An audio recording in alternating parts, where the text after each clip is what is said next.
never meant to stay. It was you that put me in. Promised me that we'd be okay. All of your lies I was believing. You were there most of the time, but that was never good enough for me. Had me going out of my mind, had me going round like crazy. Running out of head this way. Why is there always a struggle for you to let me go? You got me like crazy. Like you were always right and I was always wrong. Crazy.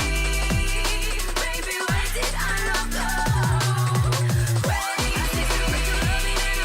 Like you were always right and I was always wrong. Crazy. Where did our love go? You would always bring my fall. You were meant to be here forever. Remember when we used to have it all?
Hello, ladies and gentlemen. Welcome to Road to EWC, where you're about to get your first taste of teamfight tactics in the 4v4 format. I'm going to be your host and caster today, Clement K. Chu, and besides me, looking very handsome, and of course, one of our highest elo casters is Tamura.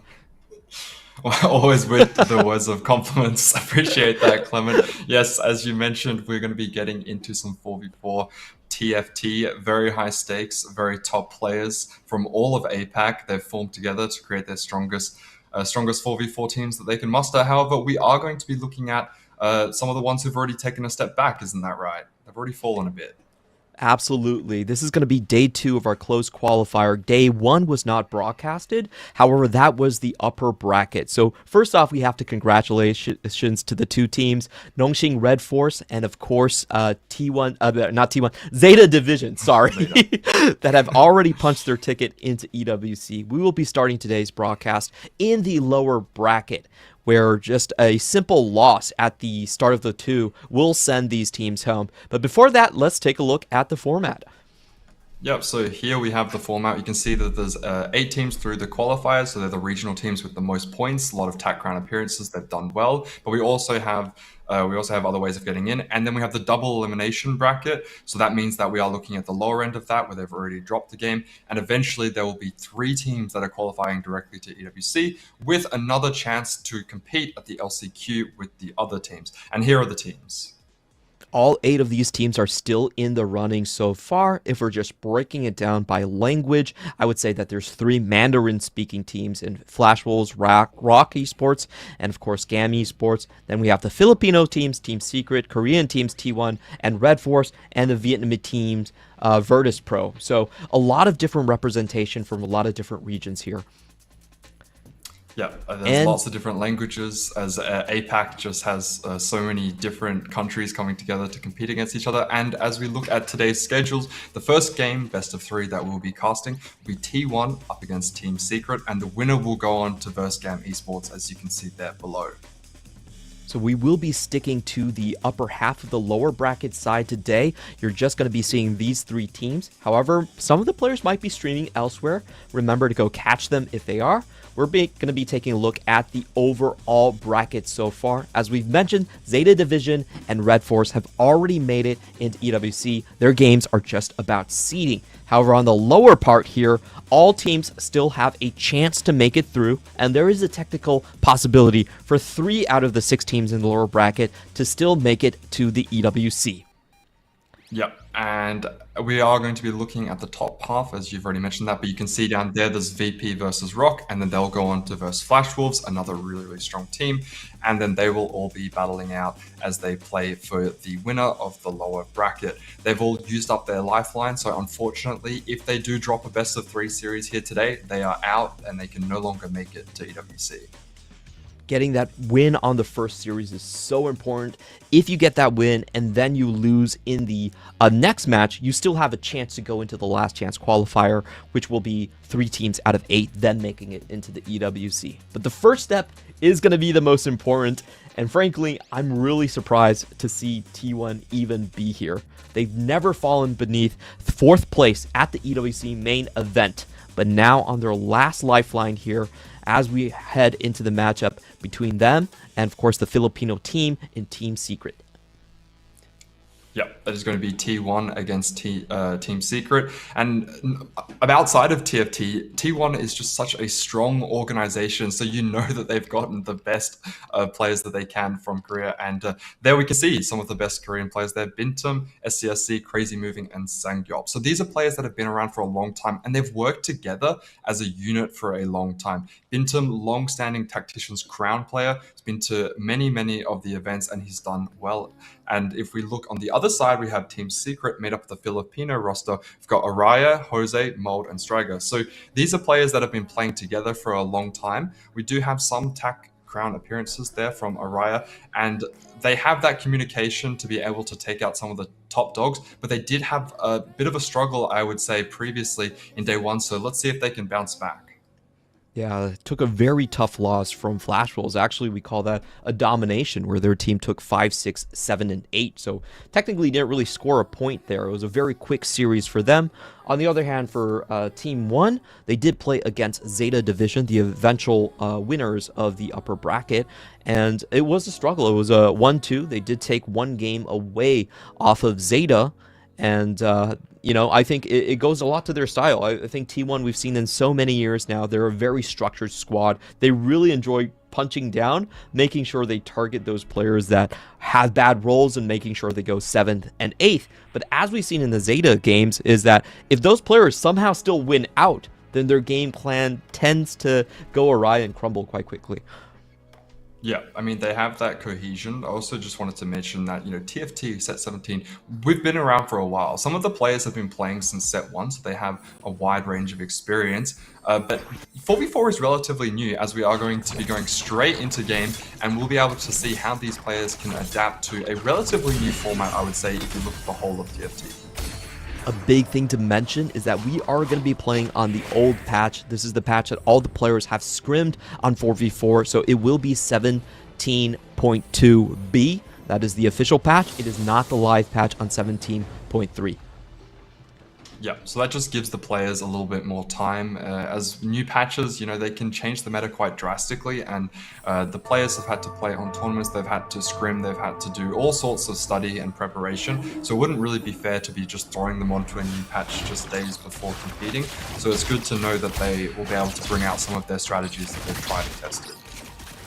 Couple big things about this patch is that reroll is still a lot more viable compared to the live patch. So we do expect those one-cost rerolls to still be quite dominant. We've heard K3 Soju talk about this patch specifically for 4v4. If you find that early Leona HP Arbiter, it's a free first. So we will be looking out for some of those kind of win-out situations right off the bat. Yeah, so they can play a lot more reroll, but one thing about reroll that is absolutely terrifying in 4v4 is you think it's bad when you're playing solo queue and one idiot decides to start holding on to units. How about if there's 4 opposition players who are all targeting and they're very much supposed to hold on to your units? Then it can make it a lot harder to hit. There are certain econ augments that can help you get there faster, but if you're just playing it with a bit of tempo, or you're playing with something that's not going to give you that edge to be able to upgrade your units, then it can be really difficult when you've got 4 griefers on the other team. Absolutely, and here is a big moment for a lot of these teams. Potential win out from taking branching out by crazy moving. Just a short note on this is the player that in the previous EWC was tasked with the most winouts. They were the ones going with the most random augments and trying to find the edge that way. Right now for him though, he does find a Vanguard, which are probably the most flexible of the choices here. Yeah, I mean, there's a lot of directions you can take this. You can play the back to front lines. There's a lot of different vanguards at the front line that can support it. I do really like the fact that you can pick up something like branching out in a 4v4 environment and just let your teammates know, hey, pause, guys, don't select anything. I'm going to take that gamble. I'm going to take that higher variance, and then you guys can kind of play around that. And so if you're able to do that and have strong communication, then something that could be a pretty average or statistically average silver augment could become a lot stronger given the circumstance. Yep, we do see a lot of players that are more creative tasked on their team to kind of figure their own path. In the meantime, I do have to point out Mauled has kind of the boogeyman of the patch, which is the Lulu start. We have seen a lot of just mountain Lulus dominate the tournament in 4v4. You really have to clamp down and contest it if it's going solo on the enemy team. It's usually not a very good time for you. Yeah, and if someone's playing a 3-cost reroll comp, it can really slow down the tempo of the lobby because so many players will have to hold on to those extra copies of the 3-cost to deny, and this just means that the whole lobby is going to be a lot more poor. They have to hold on to the 3-cost, that's non-negotiable, so getting to level 8, getting to level 9 can be delayed by quite a bit. I think we just barely missed the start, but it looked like it might have been a 3-cost opener, as I think Jose had access to a Diana quite early, which means that players are going to be given that little bit of extra boost of economy. We saw a couple of the players get dropped some more gold, and they just sold all of their units for early gold. So some players are going to be quite rich. You can see their SCSC deciding not to level, has Pandora so he can get the exact items that he wants, and he's making 20 gold on 2-2. That's a lot of money. Yeah, we do have a very rich opening here. It was a 3-cost opening, and it was only 2 items. So a lot of these starts that we're seeing, like the Expedition, are going to potentially be hypercharged here. There is a lot more gold coming in. I think the space for these sort of win-out level 9 compositions is going to be there. And now we have Jose Paulo going with the full sell. Very important to make sure the enemy team doesn't get any of those loss streaks. Yeah, and that is that is just painful to look at. You look down there, the 39 gold, like it hurts. It physically hurts to see that. He doesn't have any other units that he can sell to guarantee that 40, but I don't think it's really going to matter because he's going to be getting enough econ anyway, and then he's going to be able to pick up a parting champion there, sell that and make more. And there you go. You can see why he's decided to go open 4. He has to be denying that anima. Beautiful work here by Jose Paulo. It's super important to just slow T1 down. The way T1 likes to play, and we've seen this year over year, is they really like to index into those win-loss streaks. They like to have 2 players on full loss streak, 2 players winning and pushing the lobby tempo. By kind of breaking that hold, suddenly T1 might not have as strong of a win-out player, potentially. We do have Sanyap and I believe another member on Team Secret, both with the Expedition. Those are the players to really look for. If they go first, then that changes the positioning a lot. If they go last, well, the team really can't make a comeback. So we can see we've got Ari and Echo. A lot of the times the players will pick up Echo if they want to kind of play a relatively slow game and then eventually play for that higher cap, which it looks like a lot of the players are currently in that position. They're not really pushing tempo. They're not playing around strong openers because they know that they can just kind of cap higher. But really, really well done there from Jose to be denying Bintum there, as the anima into AFK setup is pretty insane. If you have that before you even click AFK, you can get a really, really strong end game board, although you're going to have to forfeit your early game. I was actually watching Jose's stream recently, and he was talking about how he, went 8th in quite a few of his 4v4 teams, but someone has to do it. And unfortunately, it looks like he's kind of put himself into that position as it needed to be done.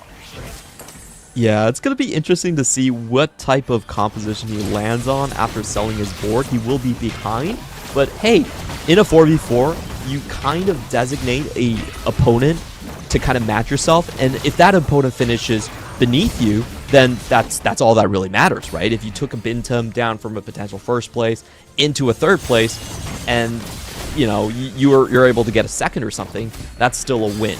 So it's not really about your own final placement, but relative to your opponent, where placement you get. Relative to your opponent, but also really denying that 1st place, because even if the points are technically even, if players go head for head and we have a relatively even spread, the tiebreaker will come down to that 1st place. So when you see someone with 3 anima AFK, you basically have no choice. You can't let them get that guaranteed 1st, because it's just going to be too scary and difficult for the rest of your team to catch up. It does look like Jose has managed to make himself a board, managed to make that 50 gold. Not one of the strongest boards I've ever seen, but he does have potential to bounce back in stage 3. Yeah, he's still holding on to that Reforger, which is absolutely critical. He could pivot into many different compositions, even choose to reforge his current emblem here. Yeah, he has a lot of options there. It looks like he did, unfortunately, win a round, so he's not going to be able to get that 5 streak going into neutrals, but getting a little 2 streak here is not the end of the world, as potentially with these 3-cost upgrades, these 3-cost units, if he hits an upgrade, he could actually be quite strong in stage 3. True. We're going to get into the PV round and see what players are going to pick up here. We're taking a look at Bintum. Of course, he has to skip this one. Looking for the 400 cash out most likely, but it will be rather difficult. Having been broken once in the early streak. For the other compositions, I think the thing that really swings a lot of this match is the Expedition player who can land on the Master Yi line. If they are able to get that going, that's typically just a straight win out in 4v4 that we've seen. Yeah, and It's quite terrifying, honestly, seeing someone with the Expedition, because you just know that they're going to be so powerful when they finally do cash that out. And this is probably one of the best, I want to say one of the best galaxies and openers in order to take that augment. I mean, it's really, really strong already, especially in a 4v4 setting when you need to try and guarantee that someone's got the first place. But having access to the extra 3 costs and gold opener means that it's so much easier to proc it without absolutely destroying your econ. Absolutely. We have seen like the typical play style. You get to 30 gold and then you start shipping 3 gold a turn into the Expedition. You cash out on 4-2. That's kind of the standard play here. But in 4v4, it's so much more powerful. Your teammates can lend you HP. You have more turns to kind of go through. They can even filter out the 4 costs for you. So I actually think Expedition is actually like turbocharged when it comes into this format. Taking a look here, SCSC already rolling down quite heavily and finding an early Briar 3. Very strong start for him going to the Primordians. Yep, and it's usually you want to go down to around 33 gold when you're playing these 1-cost 3-roll lines on 3-1. This just means that you can get the added benefits of staying level 4 and getting better odds of hitting. And normally with the 1-cost reroll, you'll see a lot of the opponents denying, but it looks like SCSC has had absolutely no trouble in finding that, as we do get a look at some of the augments offered for 3-2. Wow, this is absolutely critical here. So the Invader Z is super interesting because it can only appear on one person's augments at a time. It's considered a hero augment. So you actually have a choice to re-roll that super late. You don't want to re-roll it early. If you re-roll it early, someone else can pick it up. And that's actually super dangerous because there's currently like a Meeple Z line that's just an insta-win out there. So we see the players just kind of pondering and hovering over that Z. A very strong win out augment. If you get it, you do want to play around it a little bit and deny it to potential opponents. Yeah, as we do get a look at some of the other options that have been picked up, we did see that SCSC actually opted for exclusive customization just because he hadn't hit all of his Briar items, and it's just a pretty decent augment all around. You don't want, if you do spike and hit your upgrades, even if you have Pandoras and you know you can get whatever items you want, it's usually better to snowball off of that tempo, and you've hit your units. You want to make sure that you're getting those wins early. As you can see, we went from having stuck on Last Whisper BT to now having True Bis Briar, I would say. That's pretty terrifying going in. Good amount of tempo for T1, but Mauled is still dominating the lobby with 100 HP. If we're looking across the board here, it's very obvious that Team Secret just has so much more HP to play with. A very strong board by Mauled. I do believe this is actually the Mountain one, getting a good artifact here with the Dawn Core. Yeah, and with the Shojin there, it's just going to be able to just continuously cast. Does have the support of the upgraded front line, sitting on a 7 win streak. So we've seen a couple of players who are in a really, really powerful position to win out. But from Mauld's perspective, with how much HP they have to work with, even if they're not going for the win out, this is just a cruisy way to be able to preserve HP, make lots and lots of money now, and then be the sacrificial lamb when you can start to dump a little bit of your HP when you know you're going up against your opponents, your teammates, sorry. Yeah, this is just a great position overall. The Expedition players are going to be the critical ones, and of course Bintum, how he can bounce back, can he actually find the 400 cash out, are also going to be critical points in the game. We're going to have an even higher gold injection into this one, so I do expect both of the Expedition players to be able to make it out, hit those rewards relatively soon. Yeah. And I did want to point out, we mentioned before that Jose had a very nice interruption there of Bintum's streak, but now you can see sitting on 83, he's actually on a streak of his own. So that means that he actually bounced back after going for a 3-loss streak, and then accidentally, potentially, won one of his matchups, and then now he's bounced back and has a much stronger board because he's on fire. As we can see there, him and his teammate Mauled will be very happy to be racking up the HP, and then they can use that later if they need to. We did say that Crazy Moving took a bit of a gamble there with the random emblem, and looks like he's managed to make a very strong board there with the Cho'Gath, who's probably stacked up quite a bit of HP. And this is a very interesting flex board, but it looks like it's working. Yeah, this is a really nice one to see. Just making use of the AD misfortune. Typically not used that much because, usually the entire board is AP. It's outside of her. So kind of a nice and fun way to transition the board. Found his footing really well. Probably just was able to get it out the magic rolls here. Still has a lot of gold to work with too, but is running against his teammate here in Crazy Moving in the Primordian board that did find just the... Oh, that was so close. Actually, Striker, excuse me. Yeah, Striker... Going up against Striker there, who was playing similar to the Briar reroll, I think, but with the Expedition there's probably just going to be going into something else. Is pushing levels, has a lot more gold to work with, but where on earth did this Rek'Sai 3 come from? Yeah, that just kind of popped out of nowhere, didn't it? I was thinking it was the other player's board. I think it was SCSC that was playing Primordial. Yeah, looked very similar to that one. I mean, he's got the same setup, the same kind of positioning here as very, very interesting positioning if you've never played this line or seen how other people play it. But we can see there we've swapped to another position, and you can just see how it works because the Briar does have access to the Rogue. So no Edge of Night. You think, oh, it's a bit dangerous to leave your Briar up there at the front, but if we can proc that Rogue, Briar actually gets stronger as you stack up that Titans, as well as if she goes lower on HP. So that just enables the Briar to dish out the most amount of damage.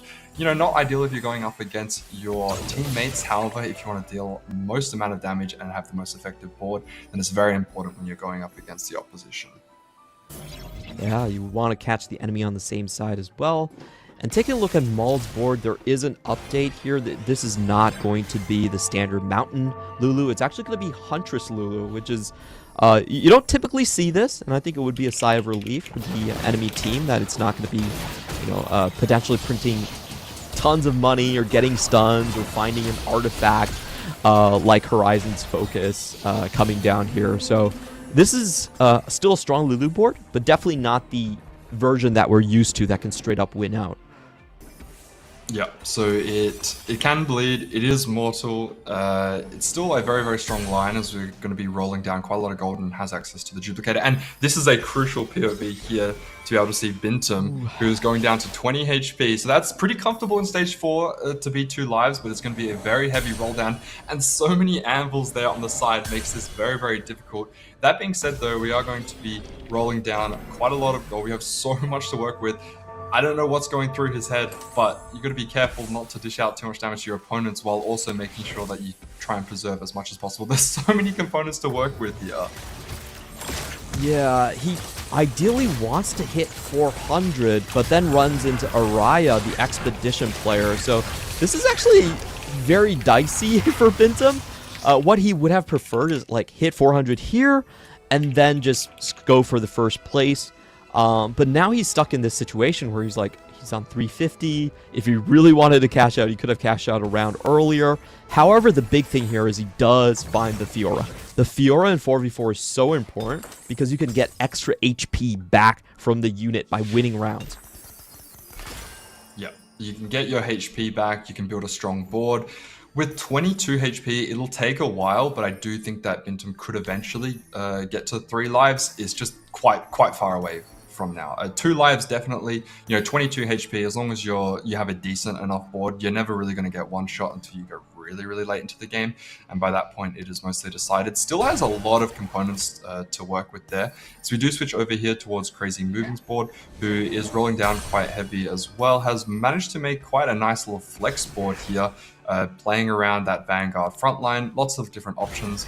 Can tech in, so many of these units have multiple traits. You've got the Alawi there, as well as the Mordekaiser that have access to these other trait webs where you can really flex and do anything. That is a lot of items there on the bench. He's gonna have to place them all down as he is going up against Mold, who has managed to hit a lot of Lulus and is only 1 off. Yeah, does also have a small champion duplicator as well, so he can hit 3-star whenever he wants to. Big fine though for Crazy Moving. Usually this composition, if you can get a Bard on level 8, you're golden. Like the level 8 Bard is, I'm not kidding, actually stronger than the 2-star Nami in most of these situations. So huge find by T1, allowing to stabilize. And this is the Bintum round. Does Bintum actually have 400 after his loss streak was actually snapped by Araya? That 9 HP turnaround is going to decide the game. if Bintum goes out, I think Team Secret has this. Yeah, Team Secret has multiple players up there in the top 3, and we know that Mold is already in a really good spot. If he managed to hit the Lulu 3, he already has, and he even has the duplicator to work with, so I guess that can just guarantee that he can try and get access to the Jax.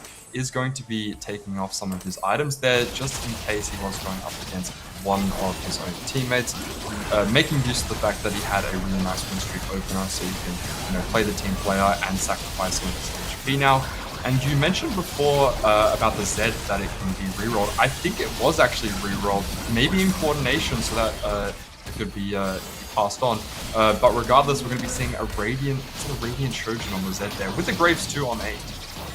Yeah, that's absolutely insane from Samyap Sport. Still not going to be able to take down Maul, but Bintum, how did that fight go? He does turn the corner here. Oh, that was the one. I think everyone was holding their breath and just waiting for the result. Bintum does not go 8th place.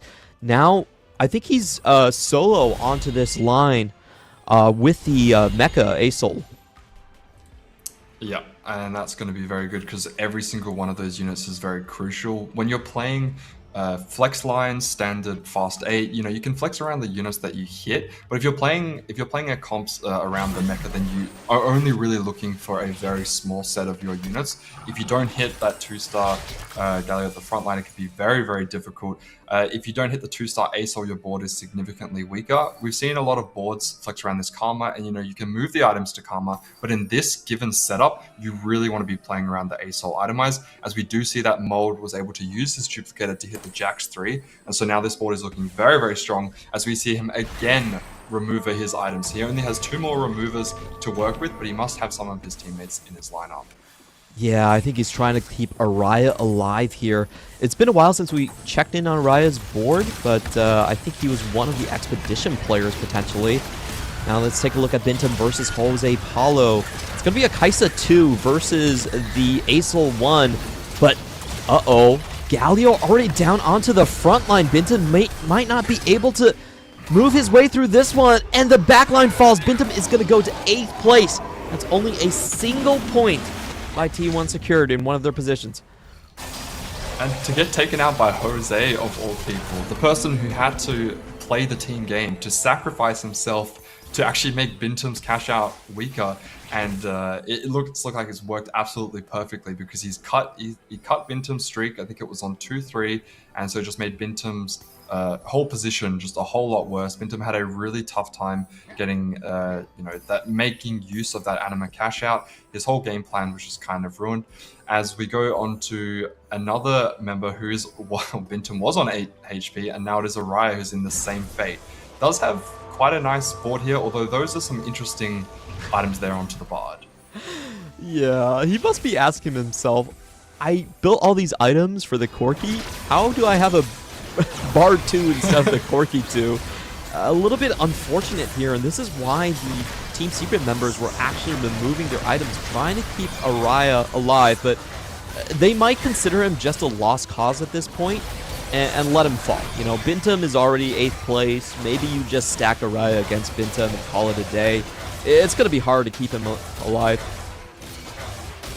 Yep. I mean, that's just it, because you already have Bintum who's out, so if Araya falls here and it looks like he is going to be in 7th place, then it's unfortunate for Team Secret there, but then now they can play their strongest boards. It's a little bit easier to try and preserve some of their HP, as we are going to be looking at some of the boons that are going to be offered. Songyop's already picked up enough of the Echo to opt in for that. There's a very, very strong board here with the Z and the Graves 2. Graves 2 on 8, not something that you get every day, but playing around the Expedition is usually a lot more common if you have a little bit of extra money. And that's a Fiora 2 as well. So if those items roll decent items for the Fiora, he has just so many strong units on this board, so much damage, and the Kench is going to be enough to survive for them. Even when he only has 31 HP, lowest in the lobby, this player still looks like he is going to be the win out here. He found his Graves so early that he's actually been able to play around the ability critical strike, the precision Graves, instead of just opting into the marksman Graves, which is the the easiest Graves to kind of stabilize with. So he has a lot of extra power into the back line. He has that Zed here. He's won 3 rounds in stage 4 with just a Zed 1. So in a very strong position. Also Fiora too to give him more HP. I think this is where T1's hopes really lie. Yeah, because as you said, 31 HP could potentially be 3 lives. Will probably be 3 lives quite soon if you get some of that HP back. And with having a player going out in 8, it puts so much more pressure on these players who are at the bottom of the table. But we can see the Graves just there. Caster Graves at the back line here is going to be very, very comfortable. And you can see there's just so many Zeds. I mean, to have the Edge of Night just guarantees that they live for a lot longer. The Shojin generates more casts and more casts, and this looks like something that would be posted on Reddit or be posted on one of those which team, which board is going to win, because it just looks that comical seeing that many Zeds on the board. It just feels bad for Team Secret. They probably have to assume that first place is going to be going to Sanyup, and then they have to draft their strategy around that. So the best case scenario for them is if Team Secret can get a +2 points in the bottom 4.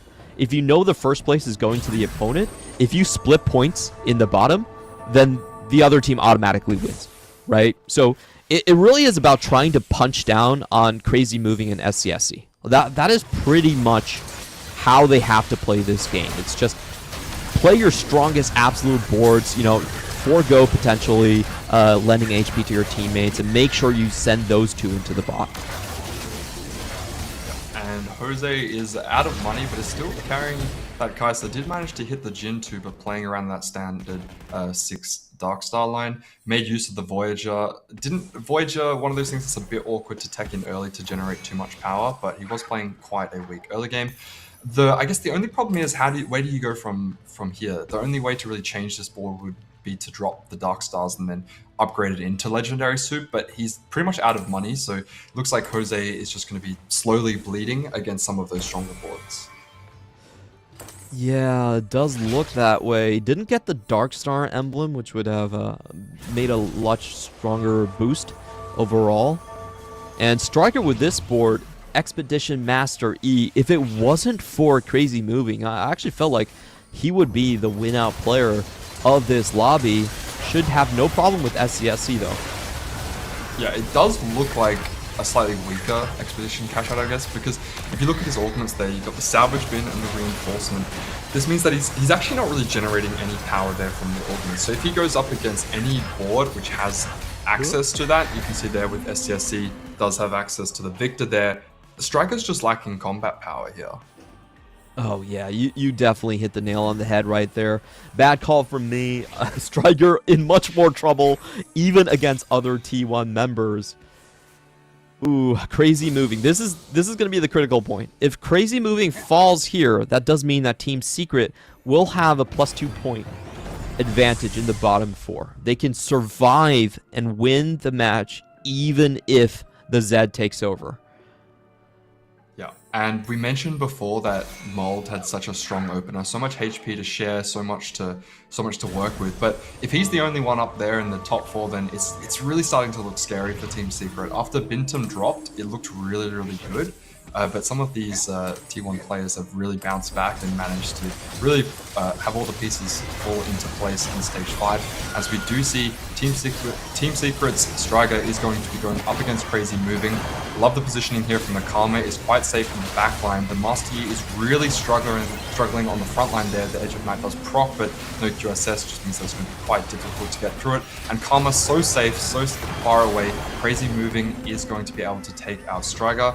And you can see Striker has fallen, and now it looks really, really scary as only Mold is up there nice and healthy. Yeah, this does mean most likely T1 is going to be able to equalize a score and just make it a whoever takes first place takes the game type of scenario.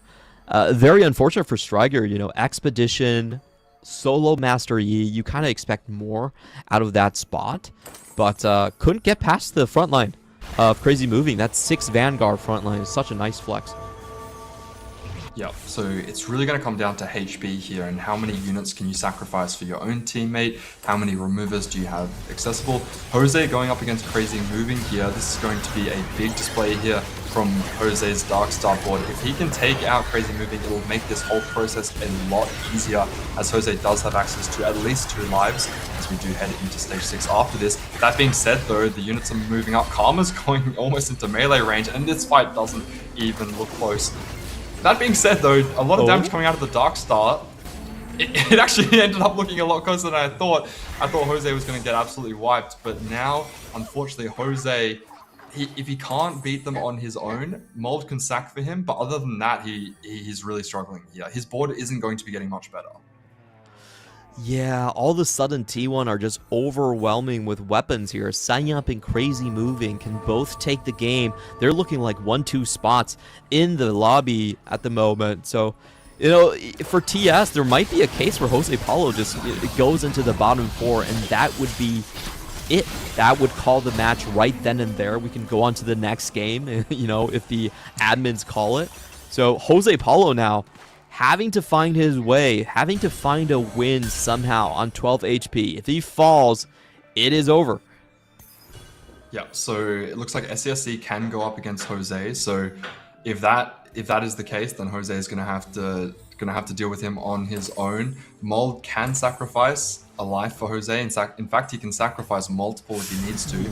And then if that's the case, you would expect that Crazy and SCSC would have to go up against each other at one stage. So we do see a little bit of switching here of the positioning and the items, as Jose is going to have all of his units focus firing there on towards the Kench. So it all comes down to this fight here. Can he take out Sangyup?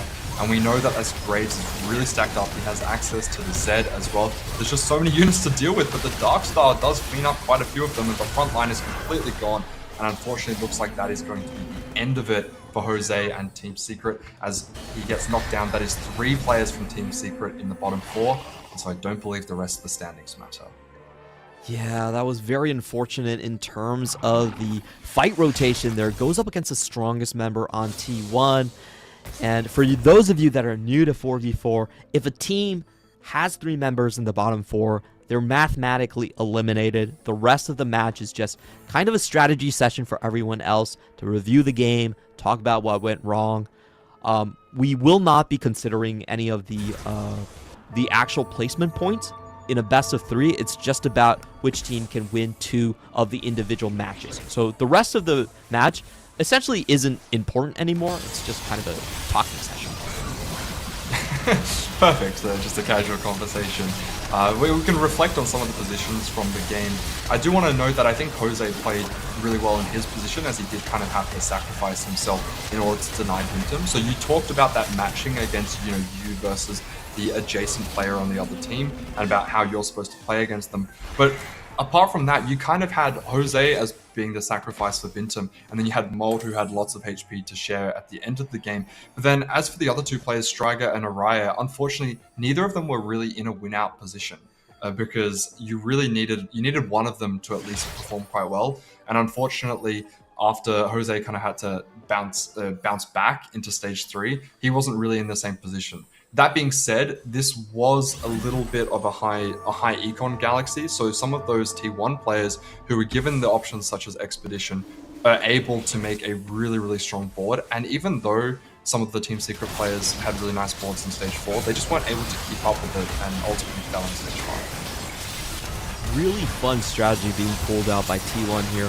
They're basically overwhelming the opponent with multiple win-out players. You know, you had Sanya on the Zed Invader, you had Expedition, and then you had a 400 cash out coming in from Anima. This is not typically how T1 likes to play the game. They usually have this split between 2 win-out and 2 tempo, but they found the spots this time. You could keep Bintum down, but you couldn't keep the rest of the players down at the same time.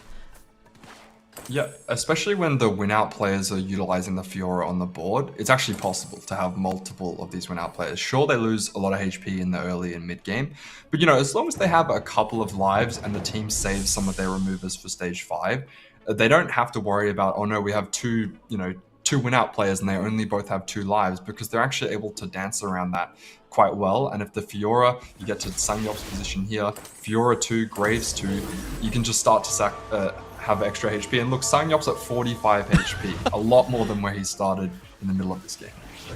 I'm just so happy for Sanyap because this guy really tried a long time to get onto T1. When T1 first built their Teamfight Tactics team, they actually held an open tournament for members to try out and get them to play with Bintum. And you know who won that tournament? Who won that tournament? It was Sanyap. Sanyap actually went first place in that T1 Class War tournament. Unfortunately for him, the rules later dropped and they realized they needed points. So Sanyap had to go into the wild for 2 extra years, finally made a TFT Finals TAC round in set 15, had enough points, and now is the newest member of T1 and also the member to carry them to a win. So it has to feel very, very good for Sanyap to take that scenic route, to take that detour, but still find himself in a winning position on this legendary squad. Yeah, legendary squad indeed. They've got players such as Bintum, who's been to all of the open events. He's been to many tacticians' crowns, and he has, you know, that mastermind ability to coordinate with his team. And maybe him going out in 8th was actually a good thing, because he's able to be, you know, the eyes in the sky. He's goes, sorry guys, my anima cash out didn't work out, but I'm going to make sure that I'm looking around like a hawk to just find even the smallest little bits of details. And I'd say this match was relatively close. I definitely think that in the future we will see closer matchups as we get down to the final couple of fights where first v second really that one matters at the very end. But still a very good display from both teams. You know, we have potential, but now Team Secret back against the wall. They still need to win one more match in this best of 3 series if they need to win the next match if they want to have a chance to make it to game 3. Yeah, it's been looking really, really tough for them so far after their 0-2 loss against Flashables, having to start the day off with another blowout loss against Team 1. We're going to be taking a short break, and when we come back, it will potentially just end there with T1 moving on, or can Team Secret buy themselves another life?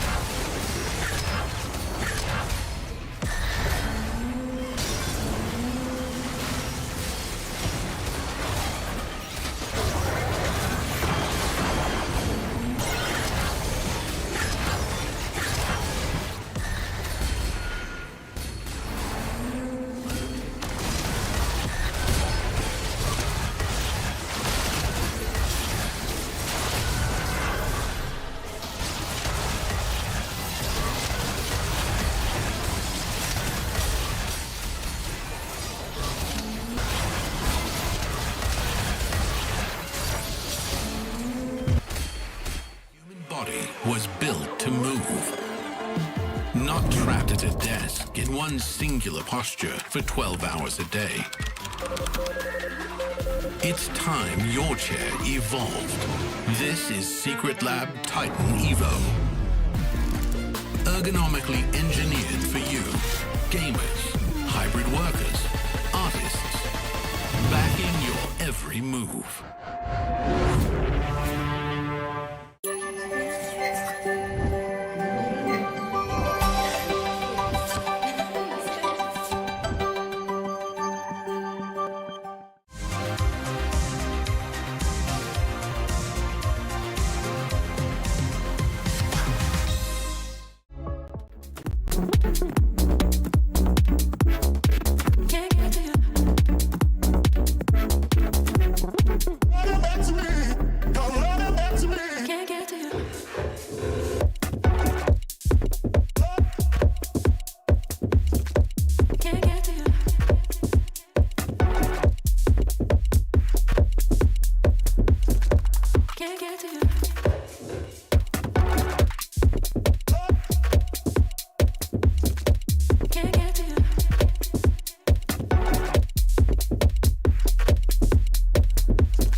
Welcome back to Road to EWC, where we are taking a look at the closed qualifier for Team Fight Tactics. This is going to be Game 2 in our series versus Team 1, between Team 1 and Team Secret, where T1 just took a commanding blowout lead in the first game. Yeah, a commanding blowout lead, despite the fact that Bintum actually went out in 8th. Like, it was looking bad at the start because all of Team Secret were really healthy, but having a player go out in 8th doesn't matter if you have multiple win-out players, especially ones with Fiora who are able to stack up that HP and have a commanding and very easy position in the top 4. Yeah, 45 HP was how much leeway Sanyap was able to generate in that Game 1. Of course, did find the win out in Invader Z, one of the strongest positions in this entire closed qualifier tournament. Now the pressure is going to be on Team Secret. This is a team that has had 4v4 experience. We did see them play in both the Paris and Macau Open in 4v4, and also we do have Araya, who is part of Rock Esports, who went top 8 last time as well. So if there is a team that can make a bounce back, if there is a team that has this veteran leadership, it should be coming from Araya and Jose Paulo. Yeah, and Jose Paulo definitely did well in leadership to kind of sacrifice himself in the first game. As we'll see if maybe in this game he'll have an easier time, have maybe a slightly stronger opener, so then he can try and play for that commanding position. Unfortunately, we did see that despite the fact that Mold built up a lot of HP, wasn't really able to lend enough of it to his teammates as they just needed a little bit more of a lifeline. But regardless, it doesn't matter how much HP you sacrifice for your team. If they don't have a strong enough boards in stage 5, they're going to be bleeding out against the opposition regardless. Who knows? We don't have the 3-cost opener here, so maybe the players will have a little bit less econ to work with, because having all that extra econ just enabled for some crazy stage 5 boards last game.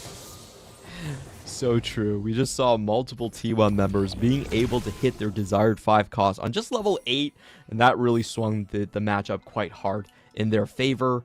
This time around, we're still looking for potential win-out conditions. As we've seen from other matches before, the Arbiter Leona with stacking HP is one of the strongest opening lines you could go for. Primordians is another good option. This is 17.2 B patch, so there is a lot more rerolls available for the players.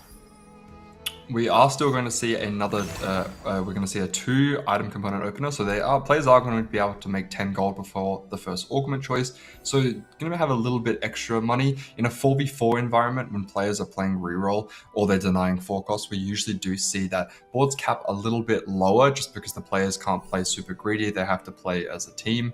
That being said though, if you take something like aura farming, then you can guarantee that you're going to have a strong board on stage 4, regardless of how much money you save, because that unit is going to be coming onto your board, whether or not you rolled for it.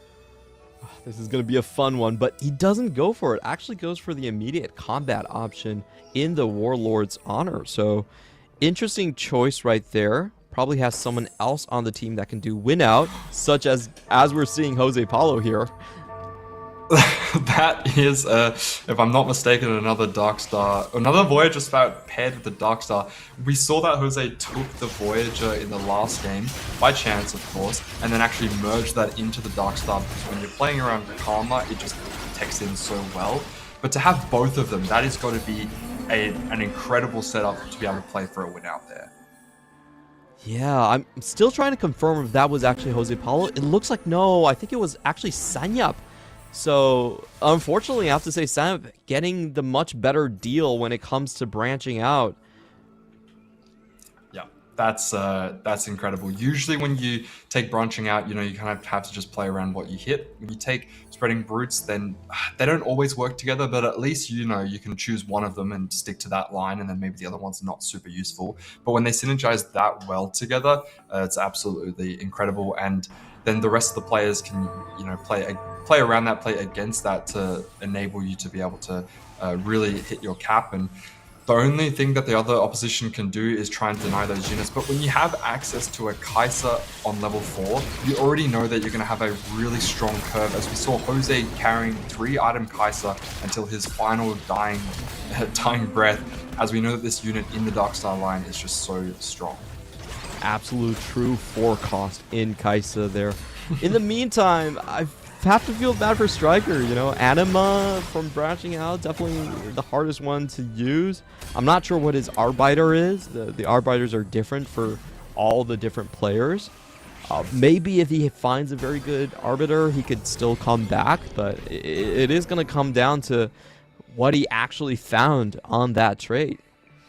Yeah, because it really just feels like everything's going up against him, because this realistically is just a branching out. If you're not going to be making use of that anima, then you've effectively gotten a silver augment for your gold, compared to the flip side of going up against a Dark Star Voyager there. That's basically like a prismatic. If you get 2 tailored augments, and so just based on pure chance, the opener is looking very much against Team Secret here. I have to concur with you. This is I don't see a win-out player that can match Sanyap. I think that's the biggest issue. First place is so important. It gives you that tiebreaker.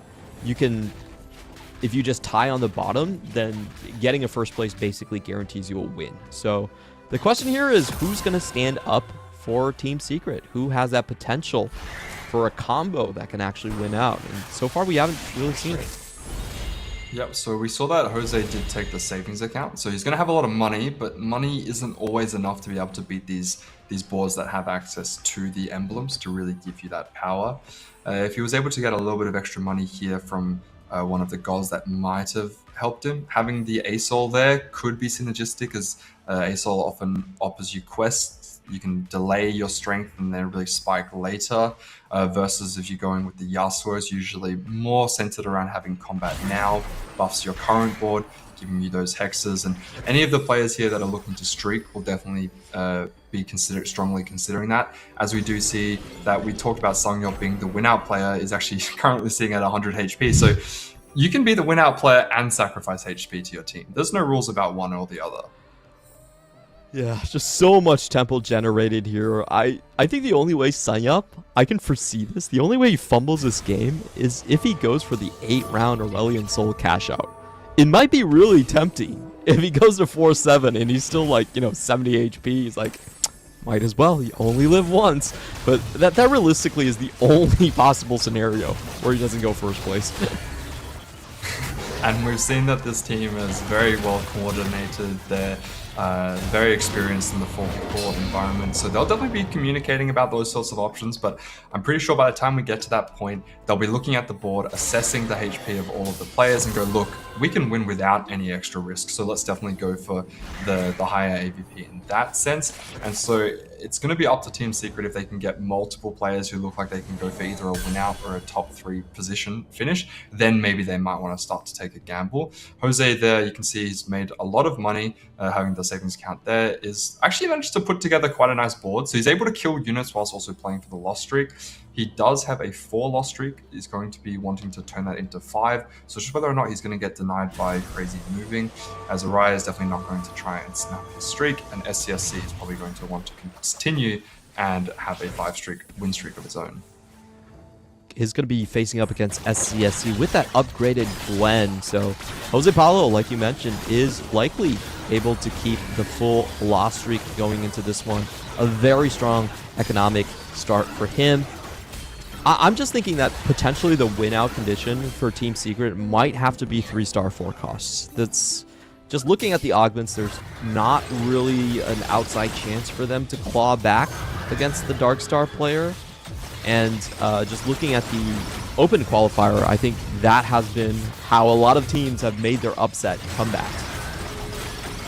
Yeah, and 3-star 4 cost, definitely a pretty nice strategy, especially if you're someone like Jose who has access to a lot of money. Maybe if you pick up something like Reinforcement, you can make it happen. But 3-star 4 cost in a 4v4 environment has definitely, we've seen it, but it's very, very difficult, especially when the other team is switched on.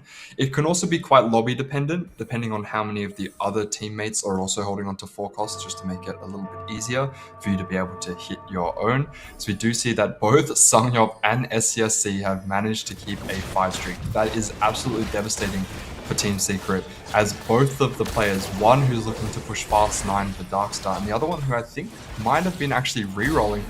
Getting a 5 streak when you're playing from a lower level, yeah, that's right, staying on level 4 and playing Primordial and reroll, 5 streaking, it's usually unheard of. That's just absolutely nasty. He has really good items to go with this as well. Can slam all of his components at the same time. I have to say, I think that 3-star forecast is looking mighty fine right now. A lot of players have actually talked to have mentioned that if you're willing to commit an earlier 3-star forecast, it's actually easier to pull it off in 4v4 because you can have 3 team members filter for you before the opponent team actually knows what's going on. And there's also that bard trick that you can use in this patch, in this set specifically, to kind of steal your opponent forecast if it really comes down to it sometimes. So maybe we might see a miracle, but otherwise this just looks like cruise control for Team 1. Yeah, and you can see some of the players going for other strategies. Mob there has rolled down with the trade sector, has managed to pick up a TF3, but even hitting the 3 stars this early, going up against a level 4 player and still struggling because they only have the Shojin Slam. You can see the Zoe 1-star there is able to take Maul down, and his board will be okay. Look, he might be able to cruise into not an 8th because of the HP save. Talking about gambles, the Curse Crown is instantly re-rolled there. Not something that we want to be picking up in a 4v4 environment. If you ever had to sack for your teammate with Curse Crown, that's not a great situation to be in. Yeah, you might just instantly go 8th on that one. Don't expect anyone to be picking Curse Crown in 4v4.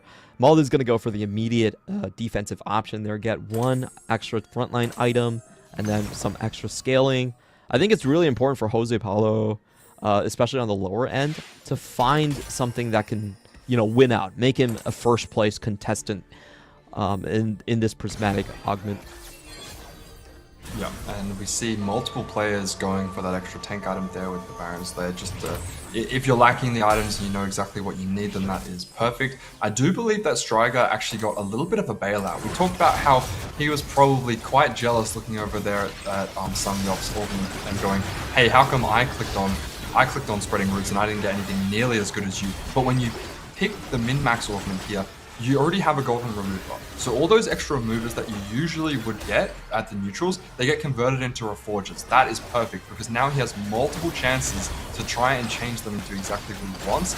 And on top of that, he can remove all of his items every single round. So if he manages to save enough HP, build a strong board, he can be that player that says, I'm going to perfectly coordinate my board into a way such that I won't deal out too much damage to my teammates, but I'll deal out maximum damage against opposition. Probably one of the best augments when it comes to 4v4. Being, like you said, being able to tailor every round, give your items when the fight finally comes in, and also just fixes his situation with all of these. Let's see what he hits here. Is going to go for a Nova first. Doesn't really fit his board so far, but it could be going if he has enough econ for that sort of a Nova board with those Vex items. Yeah, so it's kind of a way back, and looking at Bintum over there has multiple meeples there from the trade tree. So Bintum is also putting himself into a position where, well, I think we know exactly where he's going with this. He's going to have to be pushing levels and might require a little bit more money, but definitely has a position. And it looks like across the board, T1 have just all put themselves in really, really strong positions.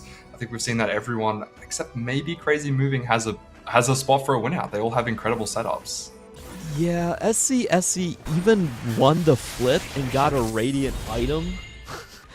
This is just kind of illegal, one of the 20 dice rolls coming in for T1. And Jose they're down to 44 HP. This is what we expected. In the previous game, we did see him snap his streak and then bounce back with a strong stage 3. But when you're trying to make use of that extra interest you get from the savings account, you need to be making sure that you're on a very, very long loss streak, which is good because that's exactly how it's been set up. That being said, as you start to hit stage 4, even if you have a really, really strong board, you're going to be looking at maybe 1 to 2 lives. So you're not comfortably going to be able to sack for the rest of your team. As we do see, he's going to be picking up the switch there. So this is, to me, looking like a pretty stock standard Master Yi line. So if he's able to hit all of those upgrades, then he should be in a very comfortable position. And if he can get the Fiora online, then maybe he can sack a round or 2. Yeah, Master E on 17.2B is still definitely the strongest forecast line that you can ask for. Has tons of great matchups into AP lines, but I just think that his spot is still, it doesn't look special enough to kind of beat out some of these T1 positions here. So, I don't know. I still feel like Team Secret need to find another avenue somewhere, but we're not seeing it just yet. You can see there Bintum going up against SCSC. They both have great spots. SCSC not managing to hit the Briar 3 yet, but when you have items like that, it doesn't necessarily matter. Bintum is going to be sacking quite a lot of HP as he is trying to get towards that level 8, so you can get all of those meeples, the Rammus, you can play around, as well as the Corki, and then usually you can tech in the Riven. So you just have access to multiple carries. As we do get a look at some of the other players here, Mold has managed to stabilize after hitting the TF3, was lacking tank items, so that's nice that he's managed to get at least 2.5 items there on towards his Jax. Very, very important. But again, similar to Jose's spot, looking good, just not looking super special. Yeah, I have to agree with you on this one. He's also missing a lot of Jaxes. Rolled down very heavily on level 5, but only on 3 Jaxes. So that's going to be your main tank and main pivot point, especially if you have the Baron's Lair selected as a prismatic as well. He's going to have to get some really extra luck here. I think he might even go directly to level 6, you know, forego the Talon in this case, and just hope that the Jax copies do catch back up. Striker on the other side still has a chance to reforge. So we'll see what potentially he does get. Yeah, especially when you're playing around Wolves, you can save some of your reforges on your emblems just in case you want to try and reforge an emblem, alongside a component. Just guarantee that you get exactly what you want. There's no real rush to reforge, because if you reforge in stage 3 and you've already kind of built your early or mid game board around the options that you had previously, so you don't want to absolutely destroy your tempo. But at the same time, you can't really wait all the way until stage 5, especially with some of these boards that are going to be capping it really high, because you really do need to figure out exactly where you're going, at least by the end of Wolves. Yeah, Striker did use up all of his reforgers, but there's still a chance that he finds another one coming into the PV round. I don't think the Arbiter is really going to cut it in this lobby. Now we have the big roll down from Bintum. Let's see if he can find any of the critical meeple units like Bard. Doesn't look like it so far. Yep.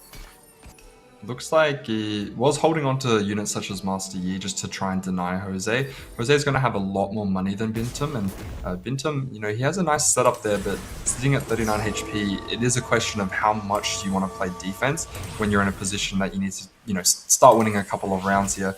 As we do see that Jose has rolled down quite a lot, has managed to hit only 1 copy of the Master Yi there, so a strong line, but going up against an upgraded front line to see if the Yi can get through it. Don't know if he has any hand to heal, but doesn't really matter as he's absolutely shredding through it. He still has access to the Edge of Night, QS has there on towards the Yi. So even at a 1-star, this is a very, very strong setup. He's going to be able to quite comfortably take out Bintum. As I mentioned before, Bintum playing defense, if you're losing rounds in stage 4, you can't play defense forever. True. Bintum does need to roll down a little bit more. It looks like he's just on a pure sack route right now. Doesn't have his full board built up. Doesn't have the Corki 2. Meanwhile, Jose Paulo, really nifty move to go into a short anima cash out and get a little bit more items for his sweet treat. I really like that move coming in from him. Was going to lose HP anyway. And now we're taking a look at Bintum. Can Bintum find what he needs? What is he going for? Oh no. That's absolutely insane. Manages to pick up the Earth here and just look at all of those emblems that he already has access to on his board. He is out of money. I'd say that's the main thing. He has no more money to work with. He is going to be doing his best to print a couple of extra units there, get some upgrades. If he can eventually get this board online, it's looking quite strong. It's just a little bit scary because he still needs a little bit more money to upgrade his board. Should be slamming absolutely everything here, going up against his teammate in Sanyap. Does look like he will be able to take this one out. Sanyap only on Kai'Sa 1. Yeah, only Kai'Sa 1, but Kai'Sa 1 is doing so much work here. And Bintum needs to hit some more upgrades. He's got an incredible setup here, has so much potential to get stronger, but he's really running out of money. I mean, he has the advantage of being on a loss streak, so he's generating a little bit more money, but once you sit down to 0 gold, Needs to at least make it to 4-4 here, so you can maybe try and get something back. You see there a little bit more money coming in. Is sitting on the Riven pair. The Rogue is something that can be teched in quite nicely here, as we already have a Timebreaker there, and you can usually just play around a Fizz as well. Does have a Corki in shop, but is still a little bit away and doesn't know if he wants to give up on this Riven just yet. He has a somewhat upgraded front line, but he did go up against a very strong teammate there. Yeah, that was Hold the Line Darkstar, one of the strongest combat augment combinations in the game, and why Signup was able to win on just a Kai'Sa 1. Those Dark Orbs do count for extra AD and AP in the backline as well. Able to take down his teammate. Now this is critical for Team Secret. Can they actually take down Bintum, who is probably on the low roll side for T1, and it's not even close. I mean, Bintum's board just looked a little bit weak, as you said, going up against one of the strongest combinations that you can get in this patch. And so when going up against a failed Priz Ticket reroll line that just hasn't managed to hit all of their upgrades, then obviously this Earth setup with all of those emblems is very, very strong. Even if we haven't hit all the upgrades, you got to remember that it's still only stage 4. It's not always expected that you upgrade absolutely everything. So if you have the right setup, then that's okay. Aurelion Sol in a position like this, putting you on quests when you're out of money isn't going to be super advantageous for some of those players who are already struggling quite a lot. Jose's position was looking decent, but he does need to hit some more of those upgrades, and he was looking out of money, despite the fact that he had a very rich opener. So I'd say that Araya's spot is not looking great, and Jose's is very conditional on hitting with very little money. This is going to be the roll down that kind of defines the game here. Jose Paulo does find the Master E2 with an artifact on hand, so he is getting to the correct level of strength that he needs to be on stage 4. Is this a win-out spot? Probably not, unless he gets extremely lucky. However, that's kind of their first step to the comeback. You know, you find the carries. And Jose just playing a little bit of defense there, holding on to some of those meeple units. And you see he's even got another Corki in shop. And, I mean, he can afford it after this round and still make that 20 gold. I don't know, maybe he's just not buying it just yet, just to kind of troll Bintum a little bit more as Bintum's rolling down, going, you know, there's only 2 units out of the pool. How come I still can't hit? But, in fact, it being in the shop is still taking it away from Bintum. Yeah, I really like that small play coming in, just trying to hide information from the enemy team. And as we mentioned, the Master E does find a critical win here. Does have extra HP and a little bit of AoE splash as well on that unit. Does make his way into the backline relatively quickly. And Bintum, this is critical. Bintum actually takes a big loss from Striker. Yep, this is looking really, really good for the defense play there from Jose. Bintum does manage to find the Rammus too, so he was having to deal with the Galio there. But in this current setup, you really want to make sure that your items are there on towards the Rammus. Does hit the Riven too, as we mentioned, is another nice secondary carry. With those items, it's a little bit awkward to utilize. Does have access to some of the emblems, so he's going to be getting that bonus from the Earth. As we do see that Araya has managed to finally hit the board with Priz Ticket. Usually when playing around Priz Ticket, I would say this is a little bit late, and I'm not loving the positioning. Oh no, we're going to another board. As we can see, is the Bramble going to be enough to slow down the traction score? Yeah, it's still going to be a Corki 1, so there is a chance for Bintum to be taken down right here. The Talon going into the backline, trying to find some damage, is not going to work out. Doesn't have the Edge of Night, and Bintum manages to survive another round. Araya goes 8th, still missing 2 copies of that Lulu. This is looking ever more dire for Team Secret.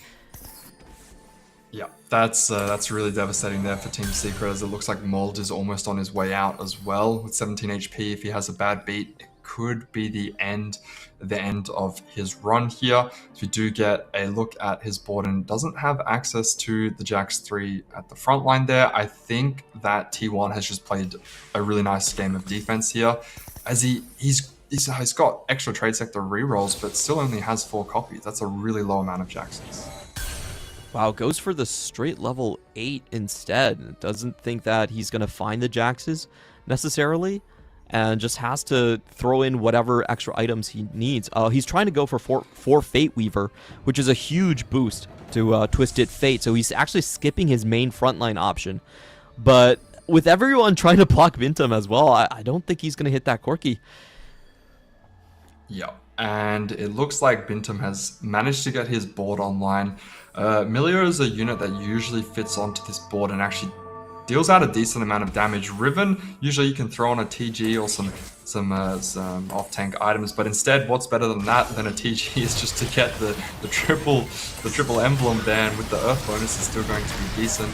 Rammus in a decent position, but going up against a double Gargoyle Leona, that Leona is going to be very, very tanky, and I don't know if the Meeple board is going to have enough to take it down. Nothing is touching this Leona. We're going up against just two stars in the backline, a 2-cost Zoe there, but we don't have enough damage to take it down, and it looks like despite the fact that it is going up against a very, very strong Leona, it's just not going to have enough damage despite having all of those emblems.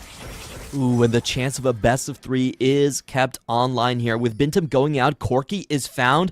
Now only Mauled needs is just the Milio to get that for Fate Weaver online. Oh, actually sells it for the front line instead. He's saying that, oh, because I don't have the Jax 3, I have to go for the additional Vanguards instead.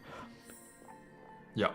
And we do see multiple Leonas with this setup. She really, really likes the double Gargoyles, just generates so many defensive stats, and then that buffs up her ability as well. So despite the fact that she's a tank, can be quite powerful and dish out some damage of her own. So we are going to be seeing Mold going up against SCFC. We said SCFC had a really, really nice position from the get-go, had a 5 streak, had lots of money to work with, has access to that Radium item there, and a Bramble on a frontliner is usually the end of it for Briar, but when it's only a 2-star, Briar gets to live for a little bit longer, and SCFC's spot was looking good, but unfortunately hasn't managed to cap his board super high.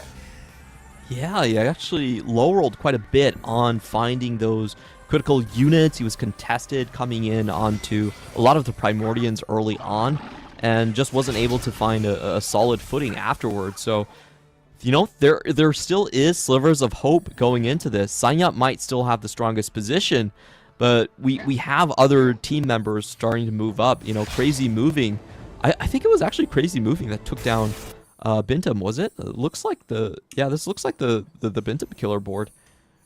Yeah, and I think they've kind of just recognized that there's no amount of lifelines that they could give to Bintam in this current spot, given the current position. As long as Araya's already gone out in 8, they kind of recognize, you know, if Bintam goes out, then they can still play for first with Sanyop, and then as long as Crazy Moving doesn't fall to the bot 4, they have a pretty solid positioning, they're going to be able to win most of those tiebreakers.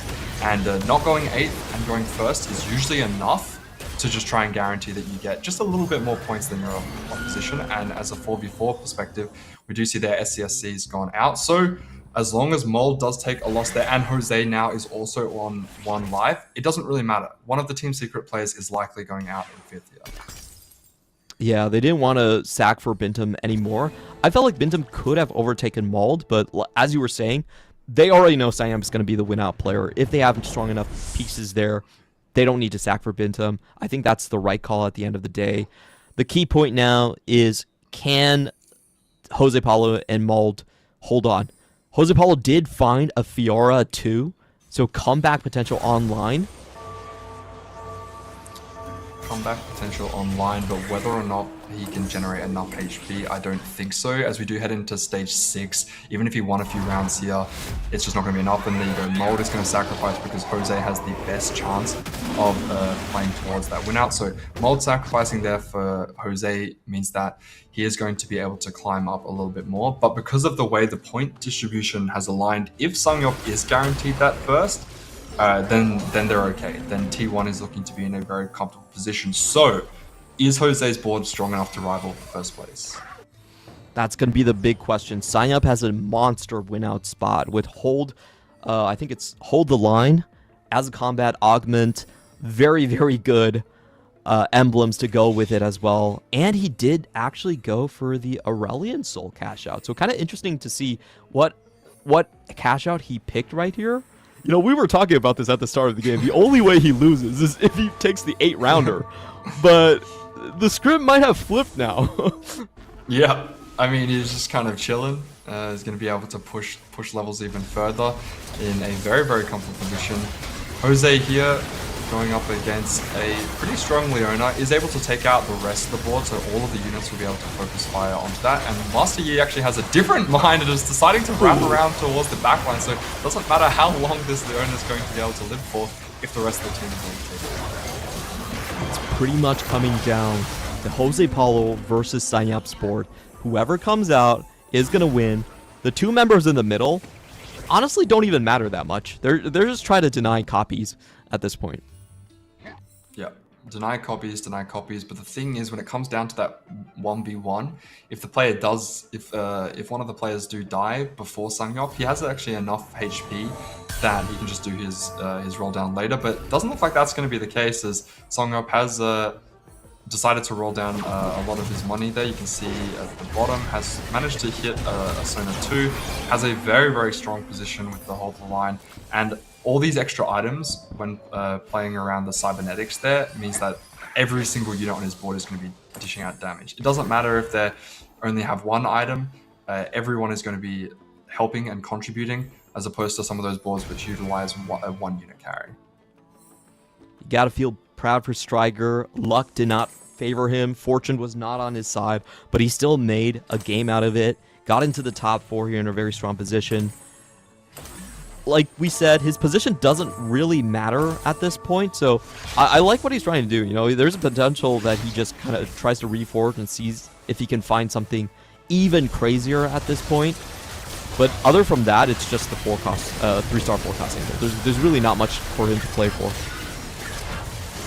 And it looked like Jose, if he stacked up enough HP with the Fiora, could have maybe sacrificed some lives. Did you see the Master Yi is going to be in a little bit of trouble there, and Jose is going to be knocked out, and Striker on 17 HP. That was the win-out player, but Sangyop deciding to actually send it early and just take him out here and there, and Striker's not even able to beat Crazy Moving's board, so it looks like T1 is going to have a very dominant performance, and unfortunately it looks like that is going to be the end of it for Team Secret. I was absolutely shocked at how much damage Sanyap was able to do. You know, the base damage is still 12, but he won very handsomely against Jose Paulo. He was on 17 HP. He took 21 points of damage from Sanyap in a single round to get knocked out. And Striker, he doesn't have money. He's stuck on level 8. There's just no chance for him. T1 already taking a victory lap as they will head up against Gam. Yeah, I mean, if you can't beat Crazy Moving, you would assume that it's going to be the same when going up against Sangyop. That Leona is very, very tanky, but look at all those units in the backline there going up against it. Does potentially look like a better matchup. It is going to be holding on for just a little bit longer. As I say that, Leona is surviving a long time. No, maybe it's a game of rock, paper, scissors. He can't beat Crazy Moving, but he can beat Sangyop, so a little bit of extra hope there for Team Secret. Oh, wow. I'm so surprised that they were able to find the win that way. The one-cost rerolls. We're all used to playing on 17.3 and kind of disregarding this line completely. But on 17.2b, it looks like Striker still has a chance. He's playing this 1v2. If he can clinch the win, it's going to be a game 3. Yeah.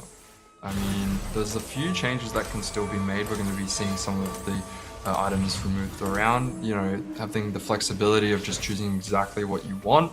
Flexibility of moving items, but not the flexibility of moving units, as we do see the Zoe is kind of stuck in place with the team in the corner. Leona obviously isn't going to be moving to get the maximum value out of that double gargoyles. Although going up against another double gargoyles, and it looks like the Leona actually gets knocked backwards a little bit. I don't know if this backline is going to be able to have enough to deal with it, as Striker is holding on for dear life, but the front line falls, and it looks like that is going to be the end of it for Striker, as well as Team Secret are knocked out by a very dominant T1. And across the board, T1 just with the high rolls, they just keep coming. HP stacking Leona, perfect branching out, double meeple for Bintum, radiant item for SCSC.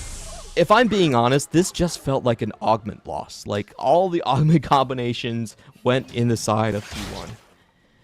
Yeah, I mean, props to Striker and Jose for finishing in the top 4. I think that Jose's position was nothing special. He just had a lot of econ, and then, you know, going fourth after having no clear direction and just kind of having to do a roll down and then make something of it.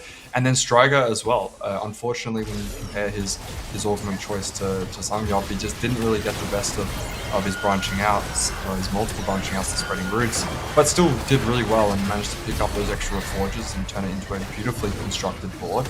and a third and a fourth is all you can really ask for from them. But unfortunately for them, they did have multiple players in the bot 4. Having the 8th means that you really needed a win-out player, and they just didn't have that on the table. Yeah, neither time did the Fate Weaver or Lulu Stargazer rerolls really work out for the side of Team Secret here. As we have been seeing in 4v4, a lot of those one-cost rerolls, unless you actually find something like the artifact combination, or you have like the correct arbiter, it just doesn't hold up very well. And we've seen this across the board. It still very much is a 4-cost and up dominated meta, even in 4v4, even on the older patch. Yeah, especially with look at some of the other players. For example, SCSC had an absolutely insane spot when you're playing for those reroll lines. You know, not able to hit because so many players were holding on to the Briar this game. It looked like multiple players were able to hit the Leona, so not as much of an issue. Sometimes you can get access to the extra Leonas, just depending on how you choose your quest or how you choose your setup. And it looks like we're going to be dragging this out just a little bit longer as Sangyop still fighting, holding on at 16 HP. An incredibly strong line. I'm really surprised that didn't actually manage to take out Striker himself. However, he still has room to grow. He's level 10, hasn't upgraded the Blitzcrank. This board could theoretically get even stronger, as Jun is also only sitting with 2 items. You know what? He really should have gone for the 8-round Aurelian Soul cash out. I think he actually would have made it quite comfortably, just with how strong he is. Yeah, and just how strong he is, and also how weak some of the other boards were. Most of these other boards hit quite late, so they just didn't kind of cap as high. In stage 5, we didn't see the strongest boards that we've seen today. Even today, previous games, we've seen a lot of these setups just really look dominant, especially once they get those final augments online, as we do see a perfect 3rd item there on towards the Jhin. This Jhin is going to be a lot stronger with the setup. We have really nice items there on towards the Karma as well as the Kai'Sa. This is just screaming incredible setup. Hasn't managed to hit the Blitz 2 yet, but everything else is looking good. I mean, both of the boards are looking incredibly strong. I just want to make note of some of the 2 costs in this patch. For example, Zoe, when playing around the Arbiter, only a 2-star. It's a 2-cost 2-star, and we've seen it do a lot of damage and just stabilize your mid game. Same goes for the Milio when you're playing around some of the boards with Riven and Corki. Can dish out a lot of damage in his own right. Yeah, this is still very much a reroll patch compared to the live one there. And as we were talking about, that's kind of the best win conditions early on. We have seen so many crazy Leona HP stacking boards that don't look anywhere close to being in the same stratosphere as some opponent boards and still win out. Especially with the Yasuo combination going into it. If this isn't, you know, I think that one of the strongest combos is like the HP regen, the Ice Hex, and then you get the HP stacking from Arbiter. It's just crazy how weak your backline can be, and you can still win. Yeah. If you have the double gargoyles set up as well, this Leona is very unkillable. You have all of these 5 costs, these 4 costs in the backline, just doing as much damage as they can to her, but it looks like it doesn't even phase her, as we do see there the Sangyop is going to fall to crazy moving, and T1 have had enough of their victory lap. They are going to close out this game and close out the series with a very commanding 2-0 victory up against Team Secret. And congratulations to T1. They're trying to prove that if there's any constants in the world, it's death, taxes, and T1 going to EWC. So we might see them once again heading into that direction. I was really curious how they were going to fare with, cycling through Bobe, cycling from Juni, and now onto Sangyup. And it looks like this team just has more firepower overall. They have a lot more winouts. Both of these games, we've seen very high roll spots executed to perfection. Yeah, not afraid to take risks and taking some of those more higher variance augments and then just being able to play for the win out.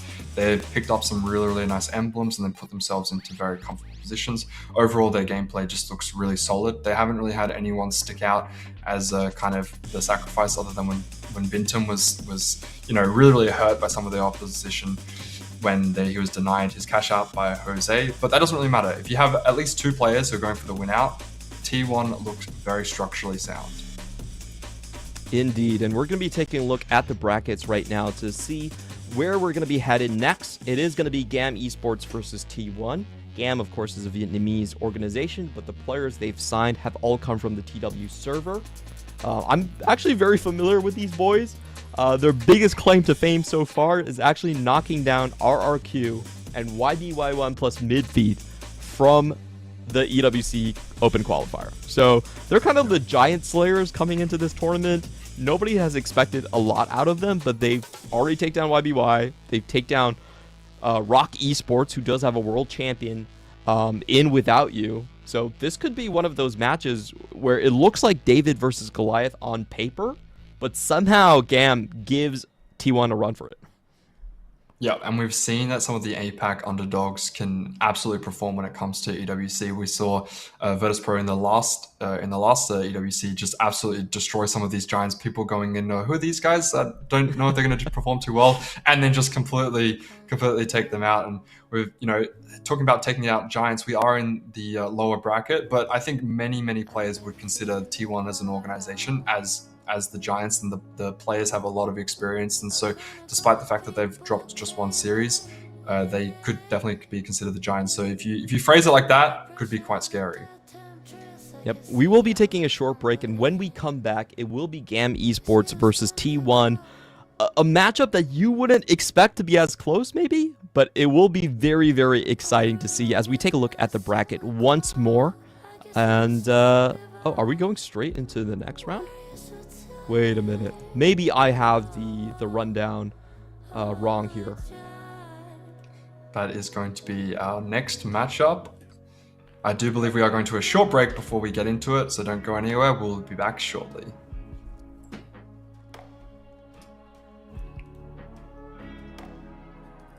And Binta manages to survive another round while Araya... Stars in the backline, a 2+ Zoe there.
Reach your impossible, Lenovo Legion.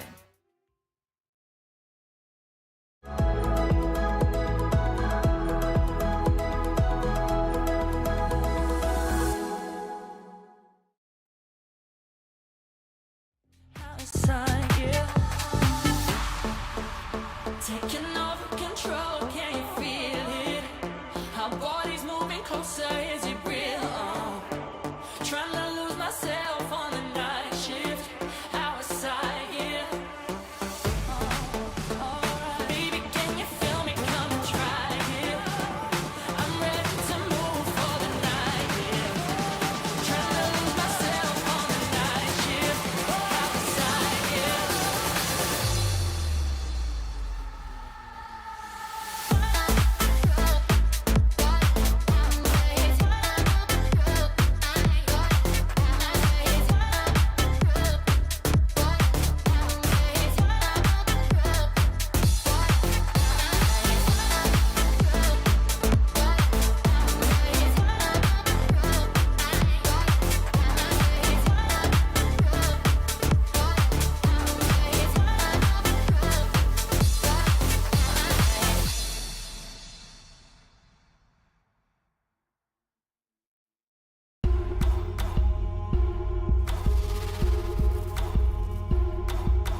Welcome back, everyone, to the Road to EWC, where we take a look at teamfight tactics in 4v4 format. We're going to be approaching the next BO3, which is going to be Team T1 versus GAM Esports, one of the newest contesters, the hot commodity on the scene. Yeah, so T1 just coming off the back of a very dominant 2-0. Can they carry that momentum forward?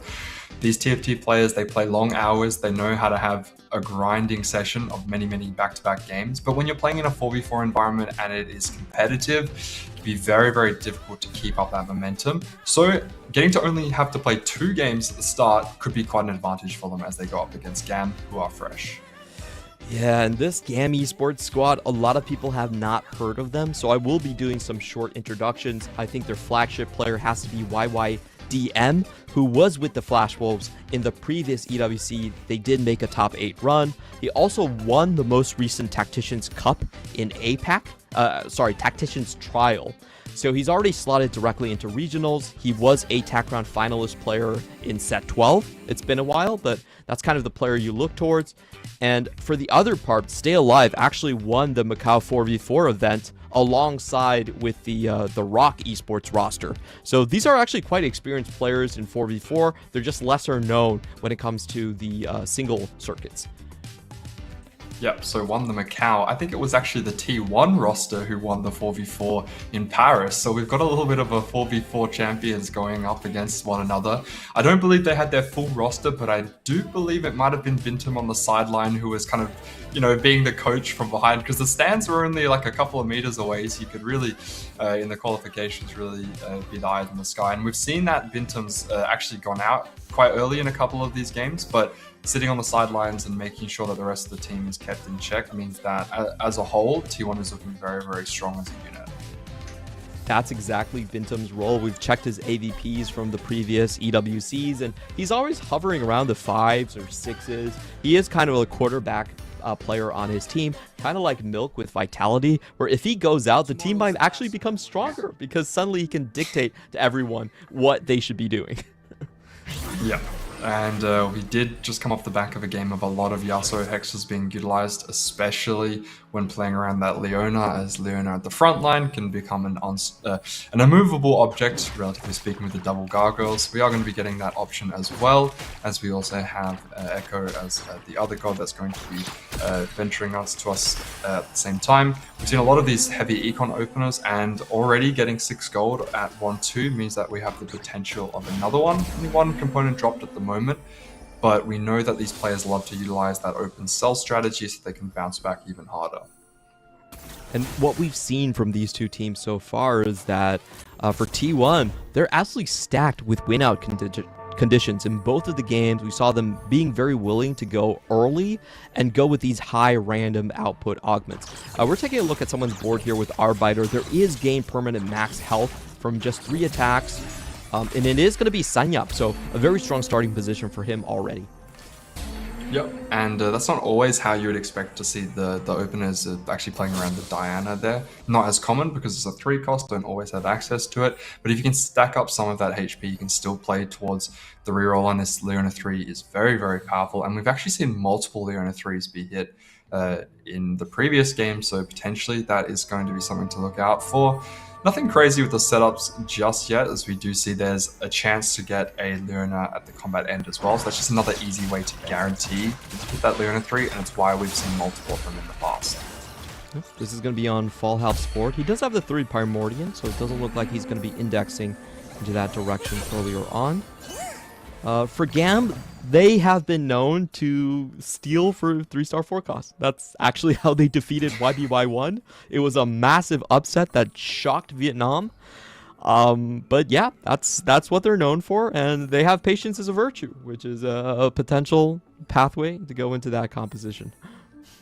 Yeah, and it looks like in this region we've been given access to multiple rerolls. This means that there's so many silver options to choose for, as we did see previously a lot of these players taking things like the AFK in order to just generate a lot more econ. We've seen the quest being picked up. Caretaker's Ally is an option because you can take that and then let your others team know what you got. Same goes for the branching out.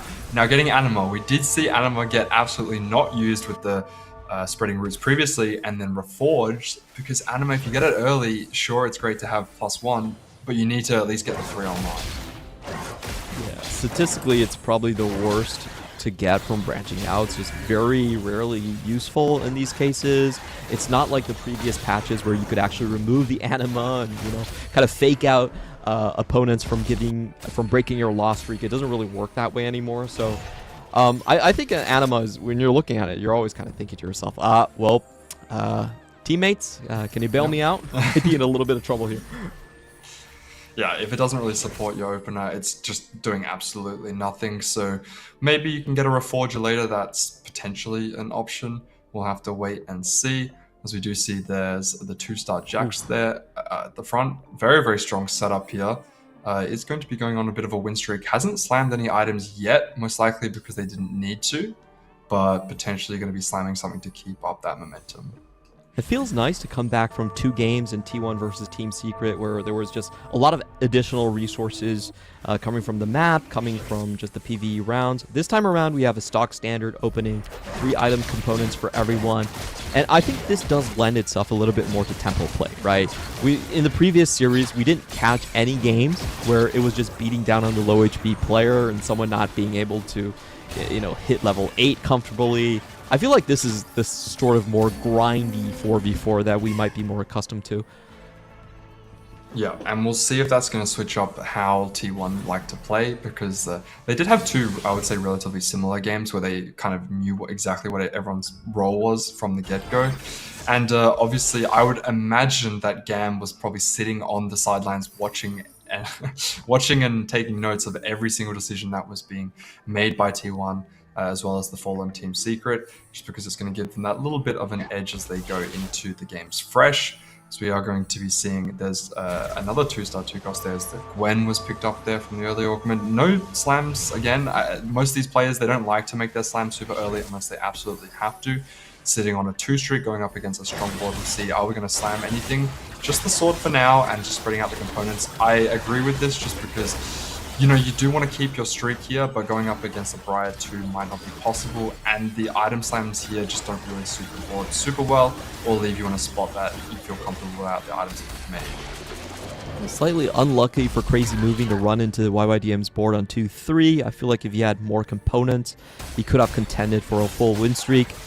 But so far, it is going to be Gam Esports that is going to hold the top in terms of getting extra gold here. FIFA and YYDM both on 100 HP and Fallout full loss streaking, so that's a good start for them. Ooh, we've got options of an artifact item there as well. We have seen previously you can have multiple of the same team members actually streaking. If the stars align, you can have multiple of them having a 5 win streak.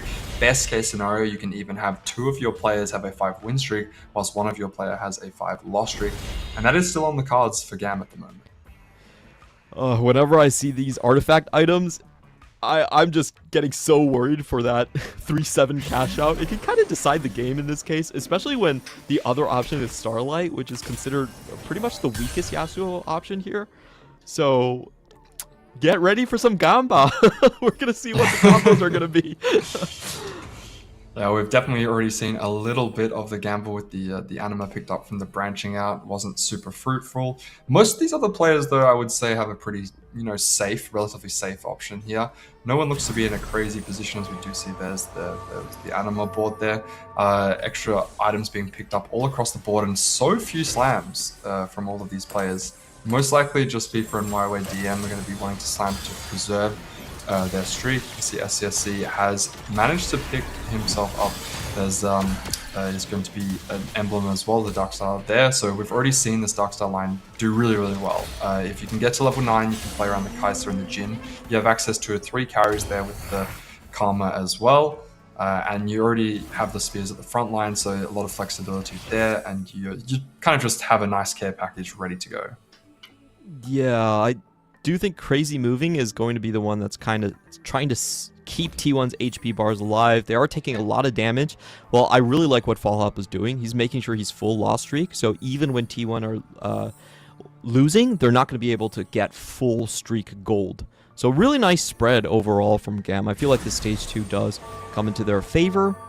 However, like we talked about, when everyone's going for artifacts, those really do kind of decide the game. And I think we have to mention a couple of the absolutely broken combinations that you can get with artifacts on this patch. When I'm looking at someone like Stay Alive, I'm really thinking about that Silver Mirror Dawn into the Corki line. He's already angling for that. Zoe with Echo Stopwatch is one of the most broken combinations you will ever see. It's permacast. And you also have things that are, less powerful, but still easily propel your compositions into the S tier. For a lot of like the Mecha Asol lines, where getting Ari's Foxfire or both Echo can work really, really nicely for you. Yep. Lots of options to work with, and I do believe that Echo was picked up. So we have not only the Latent Forge, but also options of another artifact there. So if you're playing towards these broken combos, or you're playing towards something like the Mech Aesir where you can pick up a couple of them, Master Yi as well, we know is a strong comp. If you hit all of your upgrades, you can play towards Fiora and have access to a lot of extra HP. There's just a lot of carries there. There's a frontline Kench, you have multiple frontline carries as well as the Kindred. So if you open up multiple artifact anvils, you have to be really unlucky to completely miss. You can usually pick up one of them and feel quite good about it. Yeah, I think in this meta, a lot of the tank items are generic, maybe even, but they just feel so good because the tank units themselves don't pack that much power. So being able to solidify your front line, and of course another one that we forgot to mention is Lulu with Horizon Focus. How could I forget? If you get that, it's disgusting, as we've seen from Zyko. Yep.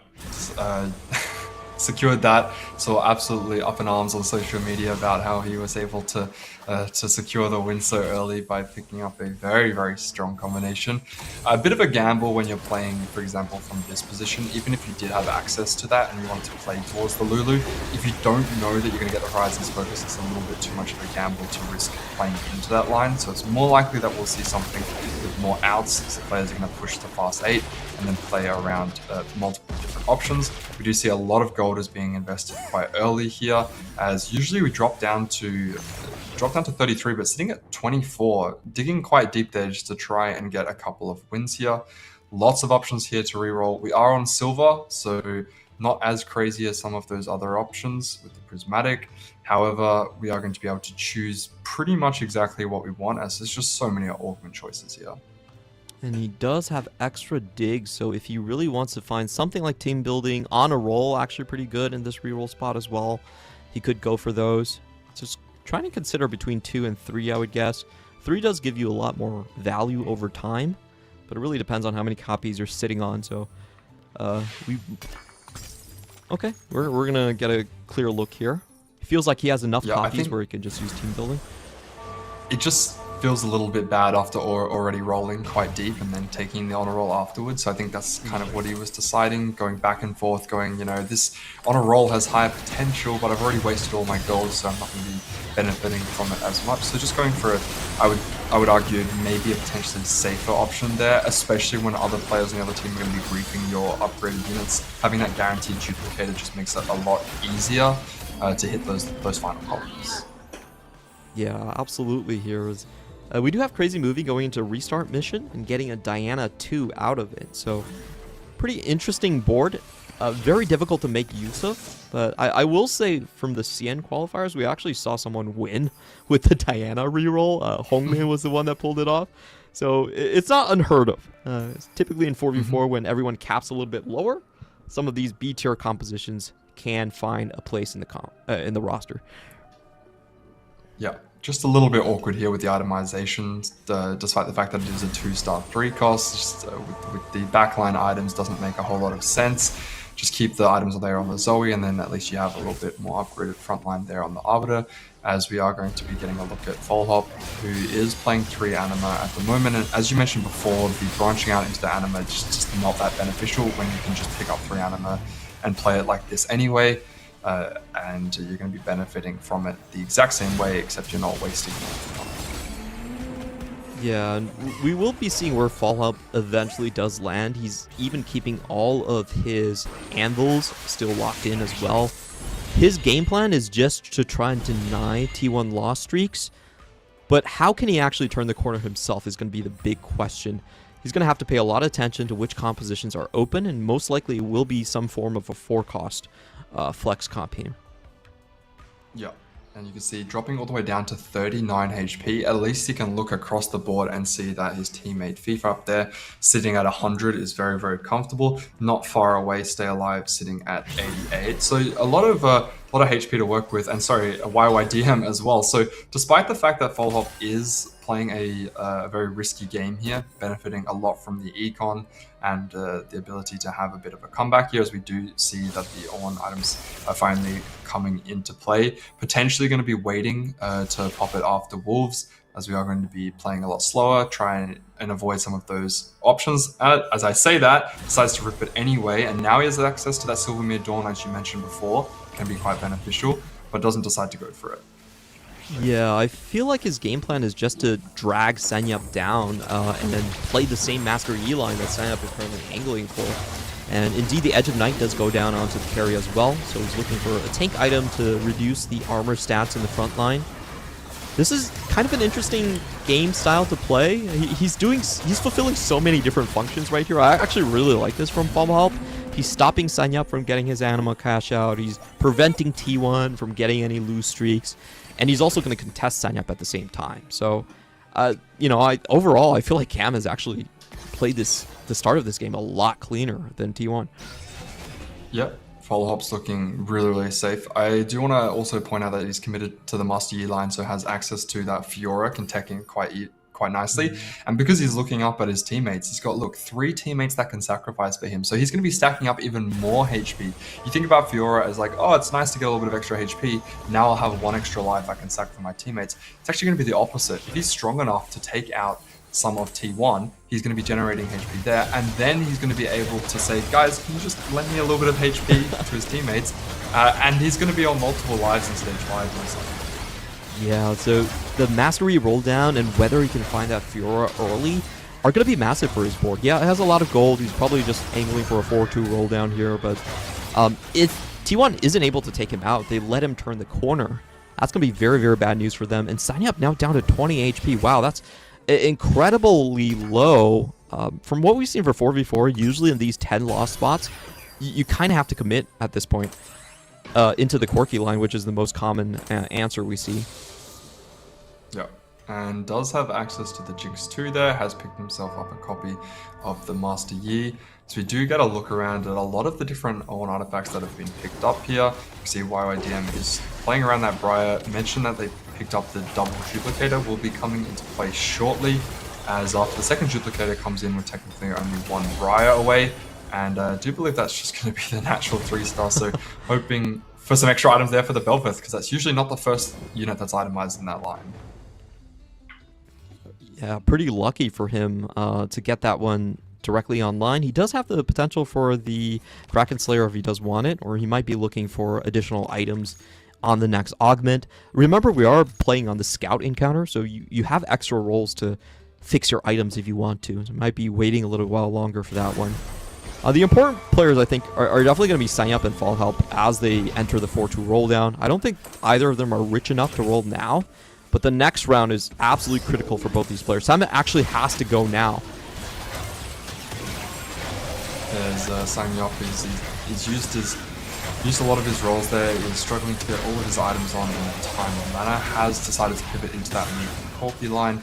We've seen this be quite powerful. We've also seen Bintum fall quite quickly with it, I do believe it was quite early in stage 4, just managed to get it online, but then unfortunately his teammate wasn't willing to sack for him in stage 5, so very, very strong line. A little bit scary when you run out of money, as the rest of the opponents know exactly what 4-cost units to hold on to. It's pretty clear cut that if you don't hit your upgrades, then you are going to fall short to some of these other boards. Again, lots of different augment choices here. Exclusive customization if we feel that we need extra items, as well as a little bit of gold. The 5-cost units, I think he's just debating whether or not that fits into the board, but you can play the board quite nicely without the 5-cost units, so maybe it would be more beneficial to just take the gold and the extra item. Wow. Falhelp with a very strong start right here, has the Malware plus the Kahuna Huna, which is kind of the best combat augment for Master E going into this one, but he hasn't found any copies. He's very, very low, and trying to main carry the Kindred is not what you typically want to do with this composition. Yeah, and we talked about how the Fiora can be quite beneficial. He can ask some of his teammates to sacrifice for him, but when going up against the likes of SCSC, he's going to say, no mercy, I'm going to come with full force and have all my items equipped and hope that my Darkstar board is strong enough to take you out. And it looks like that Falhelp unfortunately kind of missed on one of his items there. Had to go with the Eternal Pact, which I believe is there on towards the Fiora. So lots of options. I said you can't really miss, but I guess I gave him the Caster's Curse because there's a lot to choose from, and he didn't get the ones that he wanted. And we see the reason why he's missing is that Bintum actually pivoted back into that line to cut off Fall Help, make sure he goes into the 8th place. Meanwhile, Psyup has actually hit both of his Riven, I believe Corki and... the Rammus and the Corki upgrade both been hit here. So Psyup should be stable here. It looks like Fall Help is going to be going into Freefall unless all of GAM is willing to give T1 a free pass here and just remove their items. Yeah, and that's absolutely crucial because he's managed to hit the very, very nice units that he needs, and he doesn't really need the upgraded units such as the Riven just because he doesn't have any items. But yeah, will eventually probably get some, but then also has access to that gold collector there, so the very nice item there on towards the Corki, and then you can start to play a little bit of defense, build that econ back up. Rolling down to 0 gold isn't a problem when you are playing towards these 4-cost upgraded units because you're pretty much hitting most of your board on 8. Going 9, sure, it's a nice luxury, but it's much better to usually play defense in these sorts of situations, especially when you're only sitting on a couple of lives, and some of these other players who are more fortunate and can easily go towards 9 might be looking to kill you off in early stage 5 anyway. Really important Hex coming into this one. A lot of players actually needing immediate combat, so I do expect most of the bottom players to take up that Storm Hex, get the combat stun into it. Fall Help able to get some HP back, but it's only 15% of the damage you deal to opponents here. So even with GAM sacking at the quickest, they're going to have to sack 3 or more fights for Fall Help to even be able to get out of the danger zone. This is a mission critical for them right now. Yep. Mission critical indeed, and it's not like he can lose a round now and then maybe be on a tiebreaker. For example, if Sungyop fell on the same round, then it could be close, but not really when it's 20 versus 6. Sungyop definitely would have to drop a round first, because given that he's able to kill enough units, he shouldn't really be falling in stage 5 anyway. And he actually managed to make the board work well. And there we go, we get a look at Bintum's full board, who's managed to hit the Master Yi 2, and is just making it so much more difficult for others to contest. Yeah, holding on to the extra copy, actually fielding the extra copy as well, straight up. So he knows what his mission is just to get Fall Help to drop here. And even though that Fall Help might be alive, there comes a point where GAM have to think about, okay, how much is too much that we're investing in this player? Is he just dead? I think if the PvE round comes and they still don't see that second Master E, it's probably time to let him go. There's really not much hope when you already have a player Bintum who's holding on to the Master Yi 2-star, and once one of your players has held on to it, then he can kind of give the green light to the rest of T1, say, guys, I've already hit my Master Yi, please hold on to even more copies. Let's make it even harder for Fall Help to find a lifeline. And so very, very crucial when you're contested that you hit at around the same time, because if you fall behind, then it just gets exponentially harder as the game continues. And as you mentioned before, is it even worth trying to keep him alive? Because if he can't get towards that Master Yi 2, he's got no hope of getting towards level 9. There's a Fiora pair in shops. That is a potential bailout, but it still feels bad not having the Master Yi. And we are going up against our Reaper. And the reason I feel like they should just let Fall Help go at this point is because if you look at the HP bars, there's actually a 70 HP lead between the 3 members of T1 on the bottom and the 2 members on top for GAM. So playing a full pressure game is actually not a bad idea. I have to wonder if the end result is Fall Help still going 8th here, have GAM actually pass T1 a lifeline by removing those items.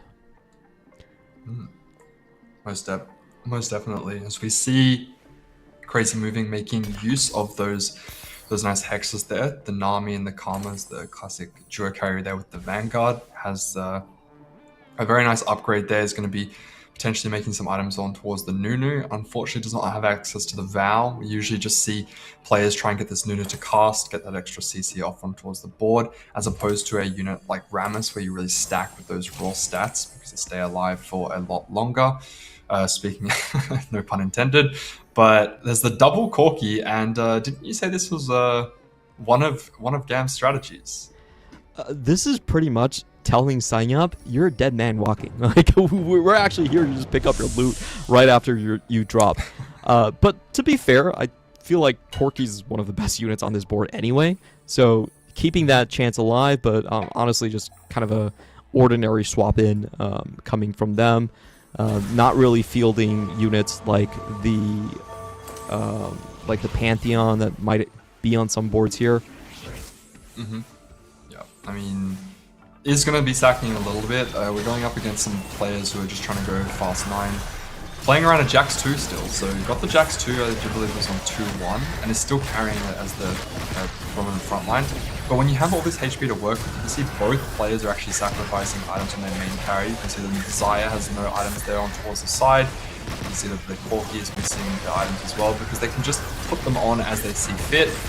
Finally, once the units go down, and it looks to be a decent loss, kills one more unit. If we could have got that last one, would have been nice. But still, not horrible for unit loss here, going up against teammate. Yeah, now we have a really tightly contested bottom side right here. I feel like SCSC and Psyop have probably turned the corner with how well of a streak that they've done. If I look at Stay Alive, that doesn't look like a board that can win to me. And for FIFA, he's pretty much going for the Zaya route as well. So as you can see, Bintum, with his last dying breath, holding on to the Zaya to make sure that Gam don't run away with the steal. Yeah, running away with the 3-star forecast, especially if you look across the board of T1 with their HP. So SCSC, if he holds onto some forecasts, can play Denial for quite a while.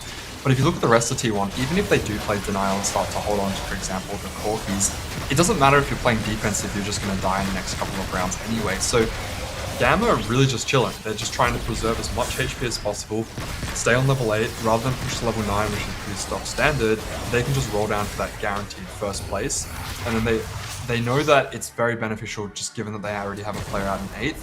Usually when you drop a player to 8th, it puts a lot of pressure on you, but if you know that you have at least one guaranteed first and a lot of HP to work with, then you're really okay and comfortable playing for first and 8th, because the rest of the opposition are going to have to verse each other eventually. This is a huge turn for T1. They have to decide if they want to keep Crazy moving, and there's also a chance that Crazy moving and Bintum just run into each other. That means a guaranteed loss of a member for them. I feel like it might be worth holding on to Crazy moving to see if they can knock down YYDM. YYDM, to my memory, low rolled a bit. It was like the 20 gold reroller. So we'll see how they do. Crazy moving getting very lucky and avoiding the certain death on Bintum. Yeah, and just having some of those gross matchups to make it a little bit easier. Did see some of the items being removed there.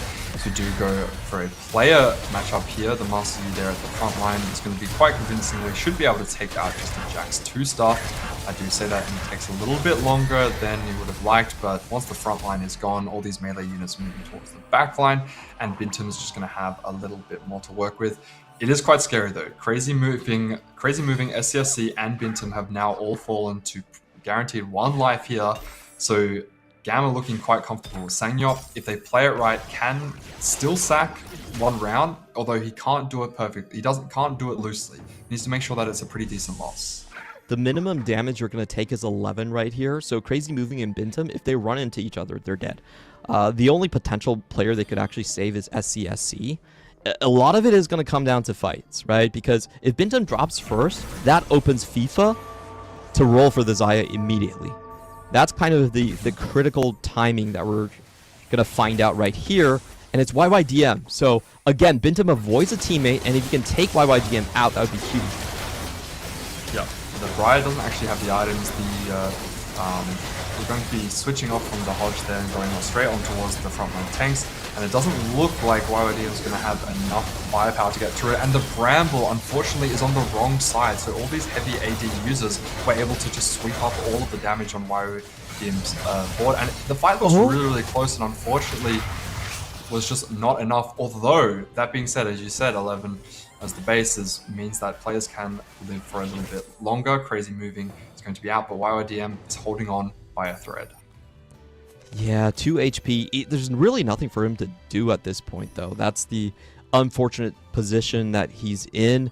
But the HP bars are so close. The massive HP gain that Gam had, 70 HP going into stage 5, has all but dissipated. It looks like Bintum and Sanyap have turned that corner into the sort of win-out players. Just Mastery being uncontested is so incredibly powerful when it comes to this patch.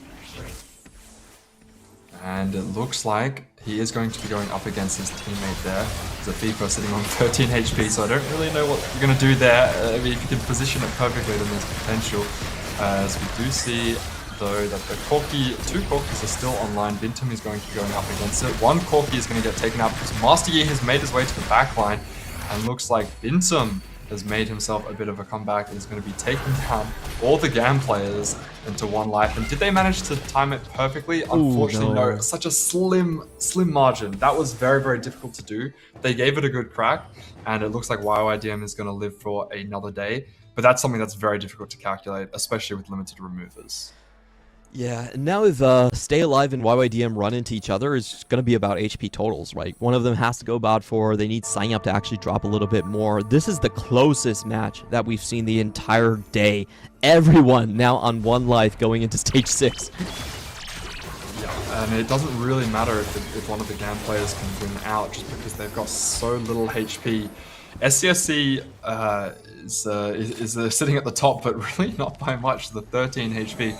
I do believe that some of these placements are actually going to come down to how bad the loss is. So we've seen in previously, when you get to this sort of stage in the game, if a player is going to go out a certain placement, you might as well just remove all your items or completely sacrifice, so that there's a guarantee that you know who's going to be taking what placement. But when you're in an awkward predicament like this, where the players are going to be losing by a set amount of units, placements are just decided by a couple of extra kills. Yeah, there's a lot of the nuances is how to engineer those kills onto the team composition. A lot of times what you want to do is you want to give up those small units on the back, let them work on the on those tiny units, so if they kill the tank, like the units don't do extra damage. I feel like you have to let YYDM go in this situation if I were on the side of JM, so they're probably banking on Stay Alive here. This is a really good fight, though. I thought it was looking a lot more one-sided, but it's only going to be a 3-unit loss, though. YYDM, unfortunately, 3 units is a little bit too much. It's going to be going out there in 4th. They played it well, but I think that's 3 players there from GAM, unfortunately, are going to be knocked out into the bottom 4. And T1, they didn't look great. Honestly, GAM had so much HP to work with, but T1 have managed to turn it around. Yeah, I feel like the critical thing is just the fall help gambit not really working out. When you are that far ahead in HP, a lot of times it's actually just better to let fall help go, because you want to pressure the enemy boards at the same time. By removing for fall help, you're not actually able to do that. A lot of times the ghost boards, and well, there weren't ghost boards back then, but you kind of are taking your foot off the pedal in those situations. And T1 definitely benefited a lot from Bintum making that pivot and trying to contest that master. He came out with 4 copies, 3 copies ahead of what Fall Help was able to muster. Yep, and that is going to be the end of Game 1 for this series, and T1 showing up again, just coming off the back of a 2-0 victory. Who knows, maybe they're going to be able to do it again, and today's production is going to be quite short just because T1 are looking so dominant. Yeah, just crazy 3 back-to-back wins coming in from T1, and this one was kind of a barn burner. It was a 70 HP deficit before they started making a comeback, with 2 of their players actually on the bottom, being able to find the critical wins. Sanyap, who low-rolled with the Anima emblem, eventually able to win out, and then you had Bintum, who was also very low HP, on the Master E, being able to claw out into the top 2 as there. And that's what makes T1 games so exciting, is that they do a lot of these turns where the lost streak player suddenly becomes a win out player and then carries the team. Yeah, and it's just, you look at the position from the start and you're thinking, wow, GAM have everything working for them. They've got 1 lose streak player, they've got 2 players who have lots of HP to work with. How are T1 going to be able to turn this around? None of them look like they had an insane win out spot from the beginning. None of them look like they had a super high roll. This is a pretty standard game of TFT, all things considered. We had the Silver Augment opener, not a crazy amount of econ, but T1 showing up again, showing us why they are considered one of the stronger teams. And we'll be going to a short break, but when we get back, will we be able to see T1 close out another 2-0 victory?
Welcome back to Road to EWC, where we could be witnessing the final game after T1 has just taken 3 straight wins. Now they're sitting up 1-0 against GAM Esports, back against the walls.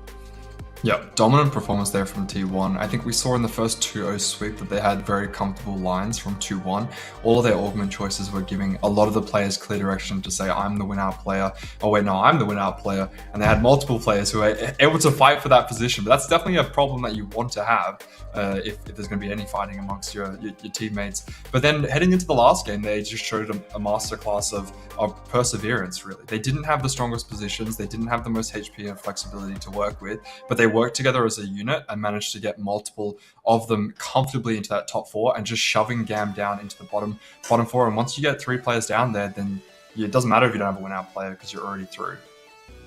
Yeah, a lot of it does come to details in 4v4 because you can control what shops the enemy and your opponents and your teammates are also seeing. So what I think T1 was able to do there is they were able to hit on the Master E, they were able to hit on the Corkies relatively smooth and save Bintam and Sign Up from losing positions.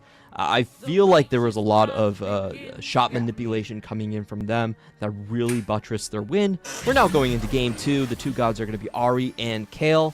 Gold and additional items. Well, the encounter kind of escapes me. Oh, this encounter.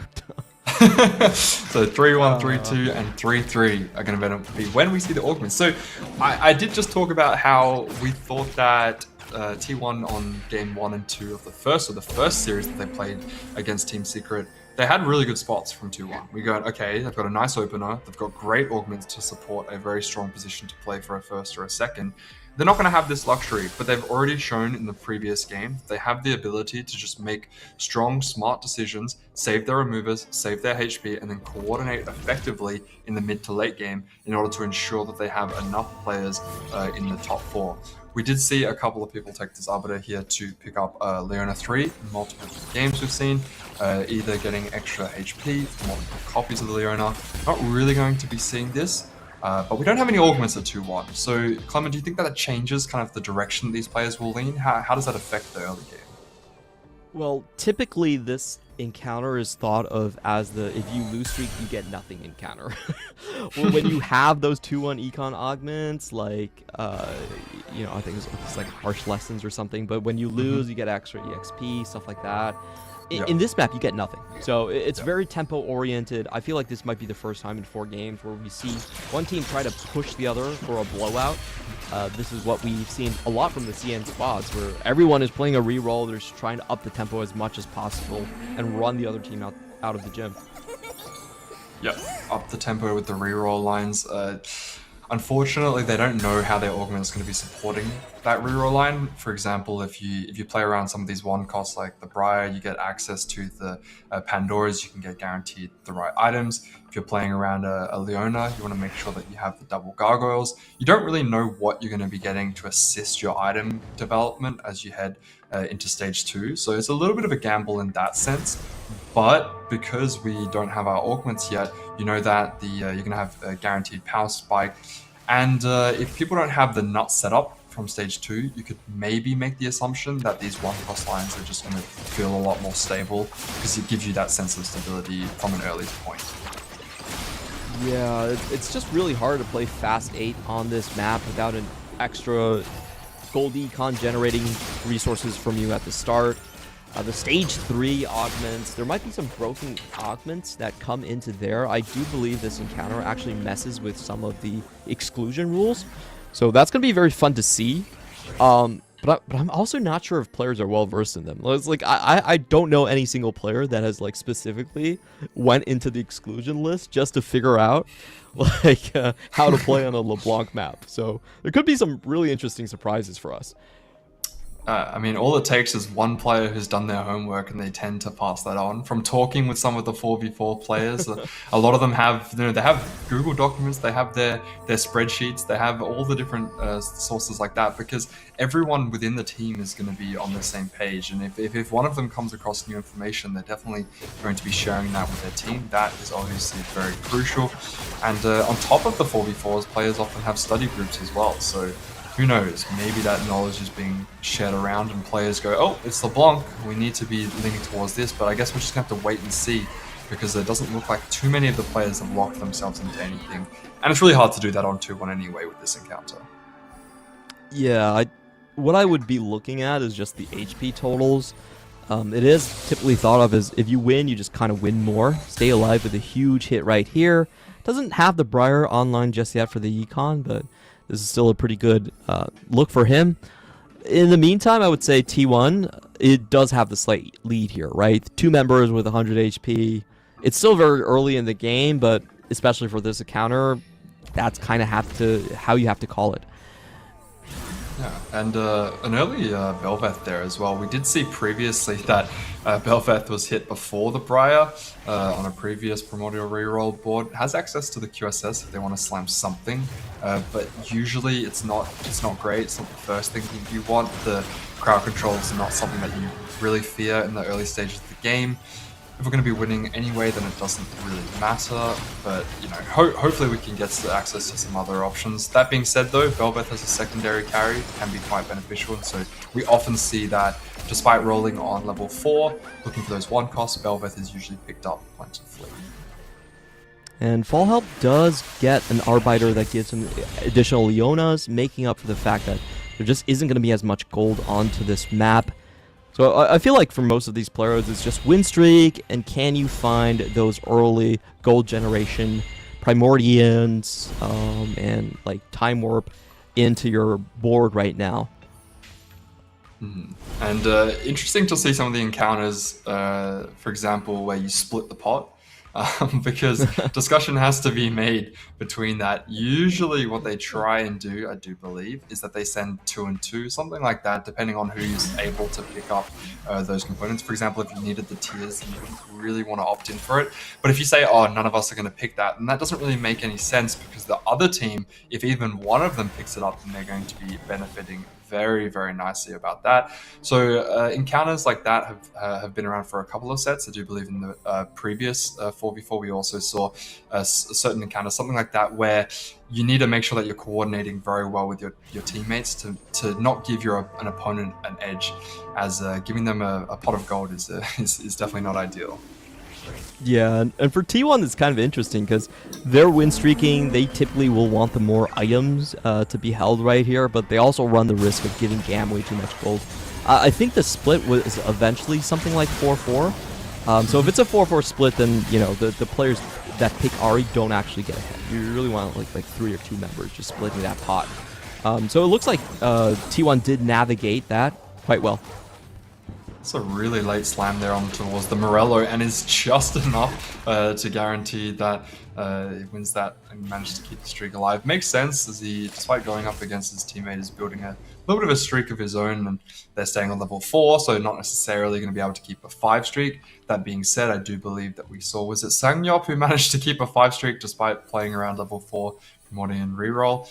Although YYDM, if they can get a 3 streak here, are going to be in a very comfortable position. Timebreaker, able to push levels and make use of that extra XP core, quite beneficial. And just need to get a few upgrades there on towards the front line. I don't really see this turning into a reroll line, just because we've slammed an item such as Morello. Seems more likely we'll lean in towards that sword and then play around some of the AD units such as Corki. Ooh, Sayab looking pretty strong in this matchup. Does have the extra Shepherd online as well, so do expect him to be able to take down the front line. There is that 2-star Milio. Let's see if he gets some lucky bounces. It does get a triple bounce, but is it enough? Doesn't look like it. One more, and that feels quite bad. Slamming the Morello there, just narrowly managing to beat out your teammate, but then unfortunately not having enough frontline to contest with the likes of the Shepherd. Did see a lot of 1-stars there on towards the Shepherd board, but that doesn't really matter because you just get an entire new unit when you play that trait. So very, very powerful in the early game, especially when these players don't have access to augments. They don't really have those extra items to have both a frontline item and a backline item. So just not enough damage to contest with some of these more powerful trait webs on stage 2. As we do get a look at FIFA, who's kind of ignored playing strong trait webs and has managed to pick himself up a lot of gold. 61 gold heading into 2-7 without any augments. That's quite impressive. Yeah, you might get rewarded based off that as well if you get like early prismatic tickets or something on 3-2. I do expect him to continue losing and not really push any of the buttons right here. Just take a look at his augments before they decide. And here we go into the 3-1 augments. Are there things that give you bonuses for basically playing an empty board? Something like, restart mission could be insane for his spot.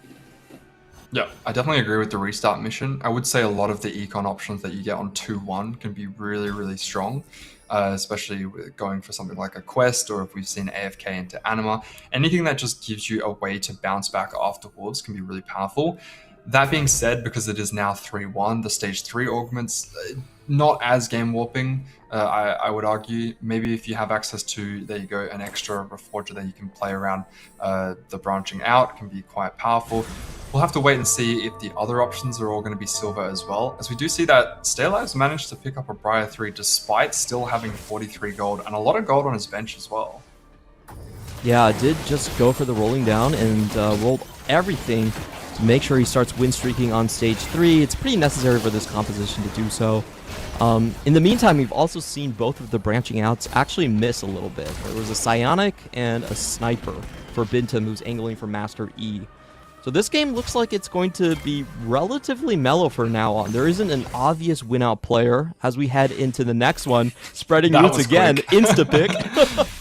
Yeah, that was very, very quick. Manages to pick up 2 extra Reforgers as well, so potentially missing on the branching out, as you mentioned. Does have access to the Sniper there, so a bit of... Oh, there's another spreading route. We're going to play multiple gambles, but has the Invader Z, as you mentioned, playing around with that mechanic of not re-rolling that too quickly or selecting the spreading routes. Maybe we're just going to run down the clock. I imagine you might want to pick that up if you're definitely going to go with it, but if you're going to avoid this Invader Z, then just waiting, as you said, to try and not allow anyone else to be able to pick that up. Spreading routes is going to be difficult if we pick this up late and then having to construct a board with a couple seconds to go. No, it's just going to go with the Z anyway, and has pretty nice items already. The healing orbs, how do you feel about this pickup? Oh boy, I feel real good about FIFA's position. Ari actually gave a sword on 2-3, so those are perfect items. You want the Shojins, you want the Edge of Night for your Zed. A lot of good components here. Yeah, a lot of components that can make that Edge of Night. We've seen the Shojin with the augment, and then picking up an Edge of Night just enables those extra copies of Zed to live for a little bit longer. I've seen combinations such as Radiant Shojin, I've seen Helm, anything to boost that mana generation to just make that comedic picture or snapshot that we know and love. So maybe not love, but we know so well because there's just Zeds all across the board. We do have to mention that specifically Brawler Zed is banned currently. It just does way too much damage. There are possible bugs with it. So that one is off the table, but everything else, you are free to play it to your heart's content. We do have one of the rapid fire cannons being selected right here. Probably not the best one for Zed, but I could still see it being used, just extra attack speed into casting. Yeah, I mean, it's not exactly what you would expect just because the Zeds are kind of jumping all over the place and there's so many of them. But anything that removes the downtime, not too sure if the interaction works that well, because usually RFC is something that you would expect to be on a backliner that kind of stays in a relatively stable position, ramps up all of those kills and just becomes an absolute demon. But still wanting to go with the gamble, as we do see Folhop, who's managed to roll down and pick up himself up a couple of copies of this learner. Actually doesn't look like he's used too many of the rolls, has them banked up there with the forward thinking. An exclusive customization after the fact is quite nice, because now you can start to generate a little bit more money. You see that we've got 20 gold. That's going to be one hell of a roll down. And I do want to correct myself. Actually, Rapid Fire Cannon has the best delta on Zed, so sorry about that. I'm not lucky enough to play enough Zeds to know it off the top of my head, but checking in with my stats, it's a pretty always nasty gotta check combo. the stats. Yep. Yeah, so I guess I was just trying to envision it because I haven't actually seen it personally, but that makes sense because you have so many melee bodies in the way, so having access to the extra range could be quite beneficial. So I don't think it's going to be long before we see it, and if it has good stats, then I'm terrified. I think it's going to be very, very scary. I guess you'd have to do a deeper dive on the stats, but I'm now considering, if you have the extra range, does that mean that the Edge of Night is more redundant. Maybe we're going to go for another option. Ooh. Double Shojin rapid fire cannon? Sounds kind of spicy if you really think about it. Extra attack speed with mana regeneration on hit. Yeah, maybe that is the tech. It's definitely something that we've seen with melee carries in the past. Across all sets of TFT that the rapid fire cannon has existed, I'd say it goes on units that usually prefer a QSS or an Edge of Night, and then when they get access to the rapid fire cannon, they say, okay, that's my defensive component effectively. Even though this is a full offensive stats and component, I just don't need that safety anymore. That being said, I do see the Edge of Night there on towards the rapid fire cannon. So maybe in previous sets, but not for this one. Yeah, FIFA not going for the max cash out route. I'm kind of disappointed in that. Understandable though, he is very low HP, so he's gonna play the more standard route. Binta might be going for a big win out here because he reforged his emblems, and I'm pretty sure he's cheating because those emblems are just insane. He hit the Timebreaker, he hit Brawler, he hit Nova, so all of them are basically upping his board when he's trying to play onto this Master E line. Very, very strong position for him to be in, and has a lot of gold as well. Oh, okay, so he's going for this is a tuber if ever I've seen one. You've got the branching out into the spreading roots, and then on top of that, going for the Pandora. So even if I miss on my Reforgers, I don't like what the cards that I've been dealt, doesn't matter, I'm just going to keep rolling it until I get something that I like. And the Nova rolling there feels a little bit awkward because we're playing around Brawler. You'd expect, okay, we've got the Brawler, we've got the Maokai, we want more Novas, but because we know that Kindred's going to be on the board anyway, it doesn't really make much sense to be playing more, or at least players don't value playing extra Nova because you need to go all the way up to 5 in order to get a massive benefit from that. So just going to be re-rolling that, and who knows, maybe we can get like another Brawler or something. Yeah, getting a Marauder or something in there. A Brawler would be really, really strong if he does find it. And he has enough rounds to go for it. I feel like Bintam is going to be going for a very, very deep roll down. Once again, it just kind of feels like this T1 explosion of heading towards a ton of win-out conditions feels kind of inevitable here. You know, they have massive roll downs on 4-2 coming in with lots of gold. They have Bintam that's rolling for basically the nuts here. It's quite terrifying. You see Bintam's holding on towards the chain there, and there we go. Oh, Did he just get no. the brawler? Oh no, he's managed to pick up the extra brawler, already has the Master Yi. I would definitely And that was a argue fast brawler, by the way. He didn't have to wait. I don't think he even used his Reforger. No, he still had access to the extras. We see FIFA's going to be going for a rollout as well, but no, Bintam's spot looking super stable because if you have access to the double brawler and the right items, you don't need to roll super deep. Your board should be stable enough if you can get all the right items on. It's looking a little bit awkward. Did manage to hit the Kench too. If we can get the right items slammed onto the right units here, then we should be quite comfortable. He's having to do everything very fast though. Super fast, super quick. Is kind of missing out on the Kench items here. Manages to slam the Sunfire, and the Bramble is going to be quite useful, especially when going up against a 2-star Riven. Master Yi's Edge of Night is going to proc, and it's going to be quite safe, but oh no, he's going back in towards the Riven. Riven is dancing all over the place, and Kench has gone to the wrong side of the board. But no, Bintam looking super stable now. Yeah, and this is going to put FIFA once again down to just 8 HP. This means that whoever wants to spike on Gam now have to think about carrying their teammate, right? The minimum amount of damage that you can take on this round is going to be 8. So there is no room for error right here. And I just feel like this is the same problem that we saw in game 1. It's just like Gam having to sack. You said he didn't use his Reforger. I think he just used it to generate a challenger spat. So Bintam's spot was already insane with the emblems that he was able to pick up. And now all eyes are here on towards FIFA, who's sitting on 1 life at 4-2, has so many items that he needs to slam on towards the correct units. Did manage to hit the 2-star Kench to the front line. Zed has all of the items that we were looking for. There's multiple copies of Zed going out. Master Yi is on the board.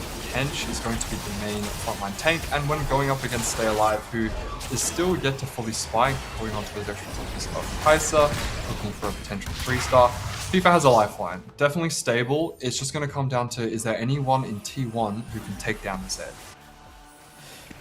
Yeah, 8 HP and a dream. There is a world where he actually just wins out and goes first place on this one, but for now it looks pretty difficult. I'm not sure he even survives if he runs into Bintum at this point. You know, Bintum does have a lot of those AoE damage with the Kindred 2 with the potential to take down the Zed here. Let's take a look at his fight rotation. That's going to be the most critical thing. I think he's facing Sayup and YYDM going forward here. Yeah, YYDM doesn't look very strong. SCSE just hit on the 3-star, but once again, I feel like this is a Huntress, so not the most powerful of Stargazer options. Yeah, so he's going to be able to go up against a slightly weaker board, only having access to the 1-stars there at the backline and towards the AP carries. This means that the Zeds are not under a whole lot of fire and they can start to stack up and clone themselves quite quickly, and the whole board is going to be covered with Zeds quite shortly. As they, yeah, there we go. That's the RFC working wonders. Has the Edge of Night, so he's quite safe as well. Bintum managed to get the nuts on his Reforge, but going up against SCSC, who did, as you say, just hit quite recently, so is going to take a loss there. But Bintum at quite a comfortable 24. Being at 24, you know, you can still take one more loss and feel good about it. And you can even, if you win the rest of your matchups, you can save that later, give it off to a teammate. Bintum is probably looking towards playing towards that Fiora, but at 24 HP, I don't know if he's going to be able to generate 3 lives. Probably just going to be quite comfortable on 2, and can be maybe quite healthy, given that he has a lot of emblems to work with. Ooh, huge lifeline coming in from Ari, giving 7 rerolls to the players in the bottom right here. YYDM still needs to find his Corki. He's missing that one. In the meantime, Stay Alive finally going to roll down on this round. And FIFA gets the Fiora. A huge hit for him as well to climb back. He gets the Fiora as well as the Sunfire Cape. Pretty much all he was missing. I mean, the Zed has the perfect items. You have the LW at the backline. Kench had enough frontline to stay alive. All you were really missing was the anti-heal, and he gets that straight away here when he needed it most. And now the Fiora can start to get some items eventually, but for now we are going to just put them on towards the Urgot. Makes sense as we're only playing 3 Marauder. Usually this board does like to play around the Fiora. You put as many items on her as you can, but when we're playing the Zed variant, then it makes sense to just try and get as much frontline as possible, because the Zed is really going to be the star of the show. All the Zeds are going to be attacking the double Gargoyles Jax, and I don't know if they're going to have enough damage to deal with it, but Lulu, unfortunately, is really struggling to get rid of them. They're like mosquitoes, just swatting them down one at a time, and they just keep coming back. They just keep coming back. Oh, the Rapid Fire Zed ends up with 6 copies in the end. That looked a little bit dangerous, to be honest. Like, one of those few AoE units that can really shred through multiple Zeds at the same time would be that Lulu composition. I feel like if FIFA gets to a point where his teammates don't need to intentionally sack for him, which they probably don't need to by this point, then they really have turned this corner and start ramping up a potential win-out condition from them. We're looking across all the boards right now, and I haven't really seen a board that can kill a lot of Zeds instantly. Yeah, I was just looking at the HP totals thinking that, you know, Bintum we thought was cruising. As long as he can hit a couple more upgrades, he's going to be okay. Now, going up on the HP totals, if we look at Crazy moving from T1, 38 HP. Okay, that's not good because, you know, Bintum's okay, but are we going to send another T1 player into the bot too? Because FIFA's looking quite strong. Crazy moving is chill. He's about to go level 9. He already has perfect items there towards the Kaiser, as well as the Jin if he wants to move those over, and has access to the Sniper Spat. Now, in the current patch, we've seen players favor towards the Kaiser when playing the standard Darkstar line, but this will make the Jin a lot more powerful when you have a free 2 sniper. Usually you don't really want to play a dead unit. Oh, what have we got here? Oh, I believe we might have just lost Tamura. I'm going to be continuing to talk until he comes back. I need to check in with production right here. Give me a second. Sorry, everyone. Not hearing me? Hello, hello? I can't hear Tamura anymore.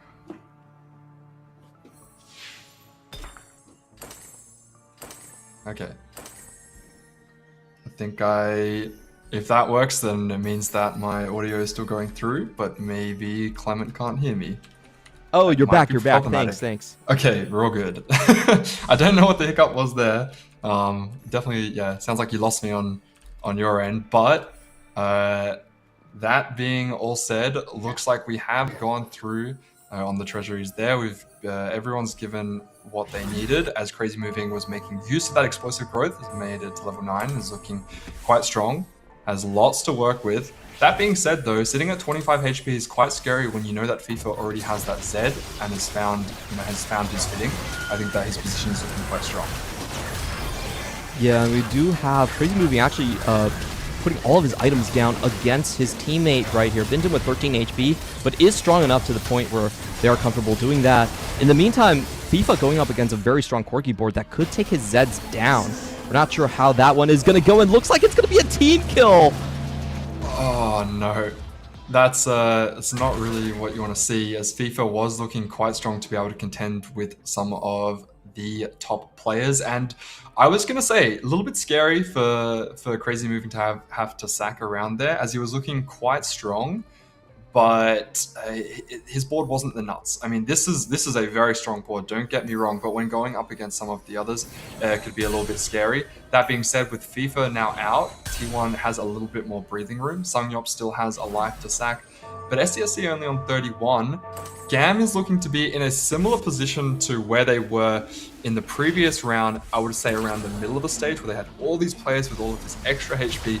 But now, is it T1's dynasty? Can they pilot the minimal HP that they have to work with and use their win-out players, for example, Bintum, who's made use of the Pandoras to get exactly the right emblems that he wants in order to take out some of the stronger boards?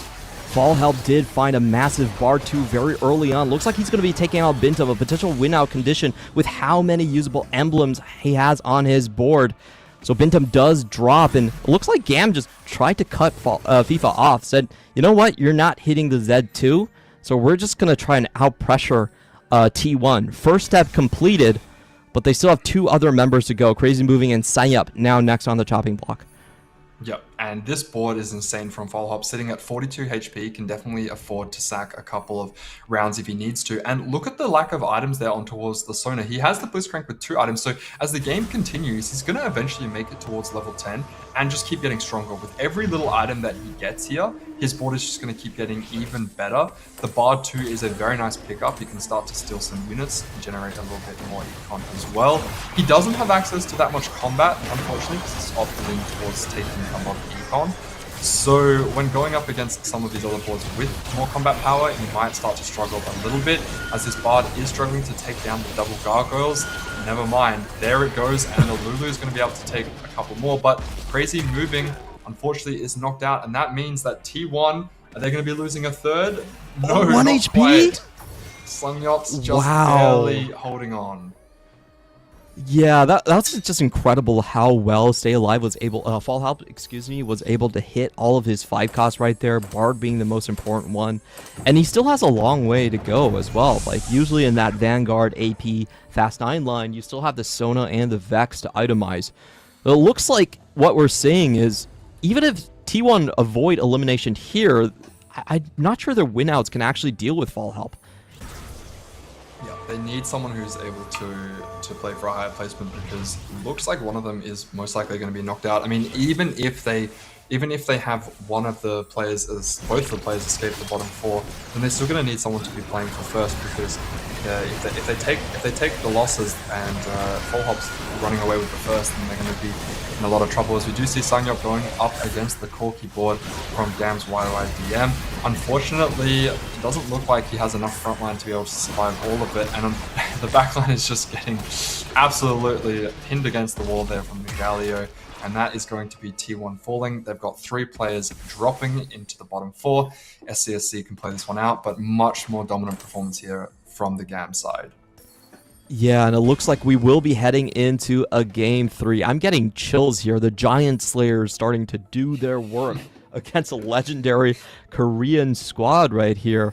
I feel like the call to actually cut FIFA loose, on hindsight, is probably correct. They might have preferred if Bintum dropped first, but just being able to pressure out the opponents like this, recognizing that the Z2 wasn't really close. I mean, in terms of results, it seemed like the correct call.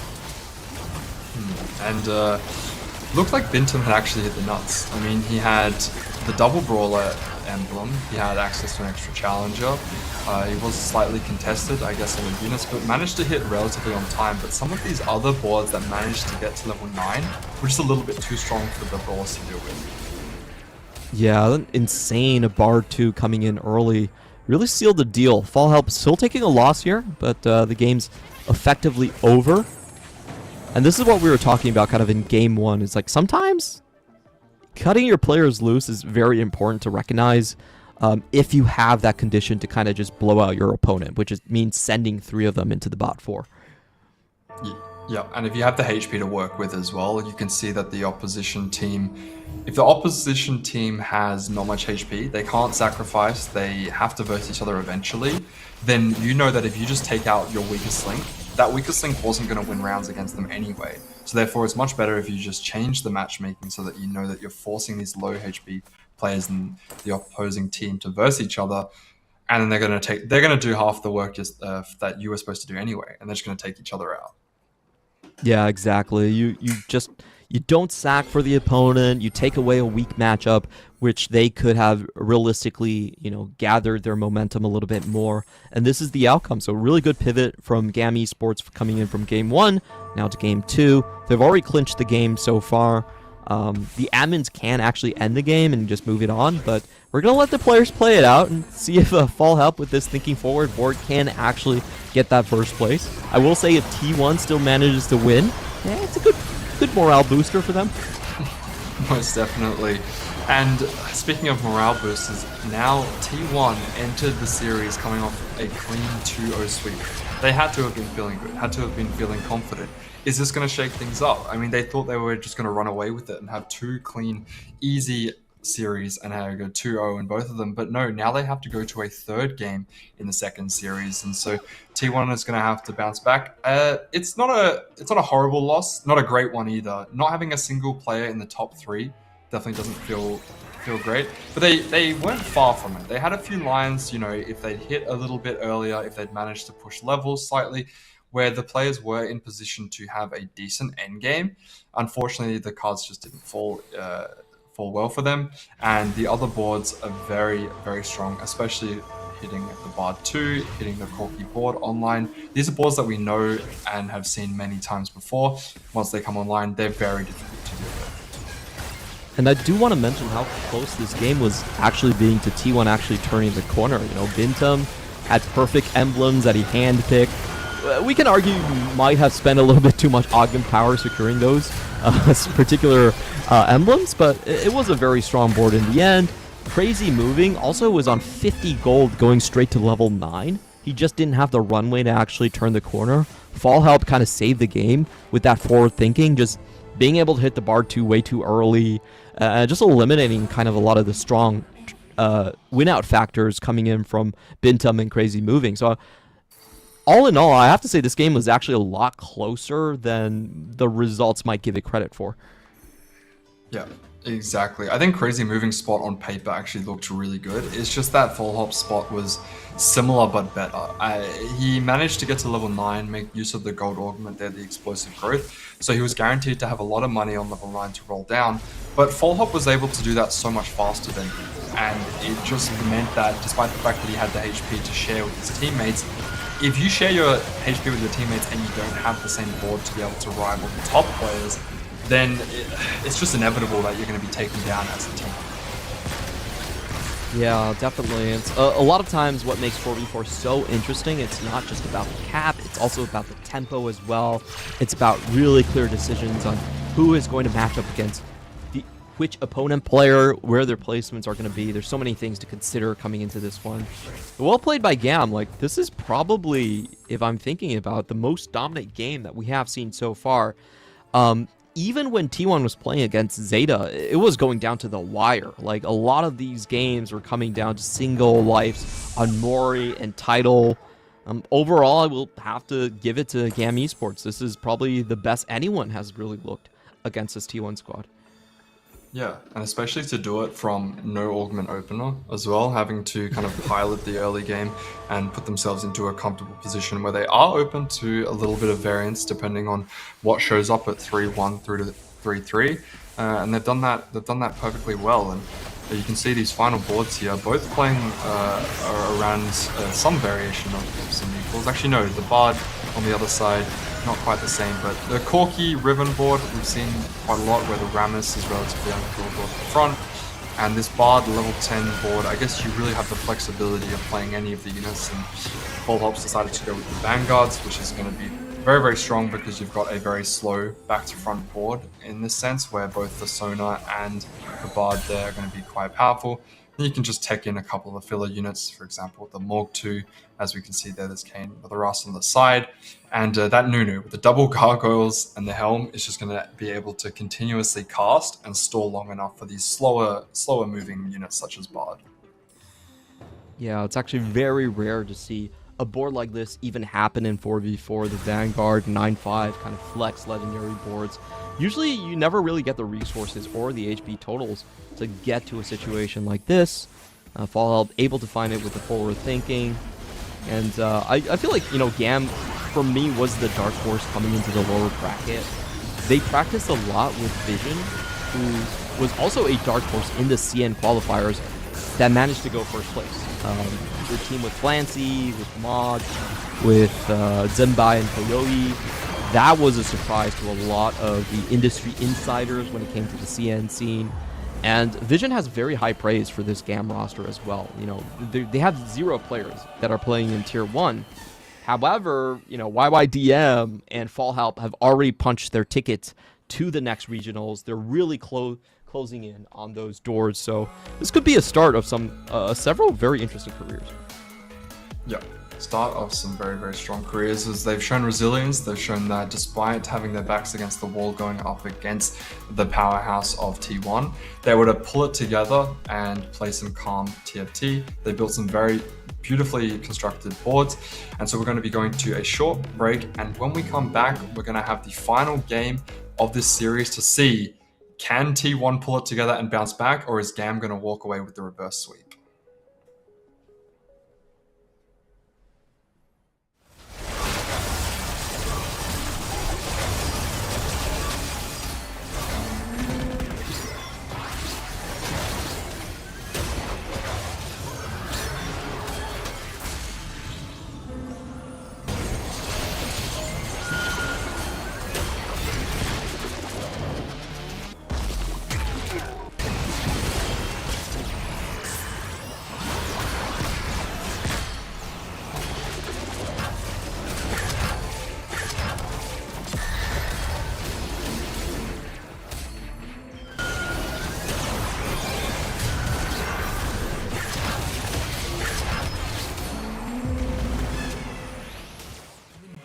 Was built to move. Not trapped at a desk in one singular posture for 12 hours a day. It's time your chair evolved. This is Secret Lab Titan Evo. Ergonomically engineered for you. Gamers, hybrid workers, artists. Backing your every move.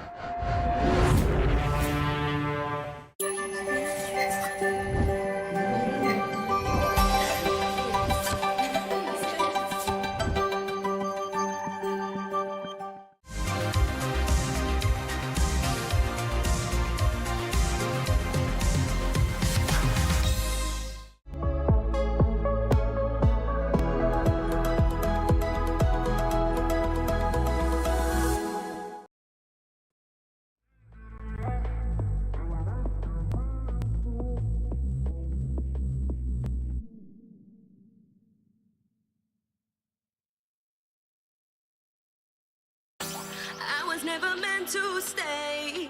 It was you that put me in. Promised me that we'd be okay. All of your lies I was believing. You were there most of the time, but that was never good enough for me. Had me going out of my mind, had me going round like crazy.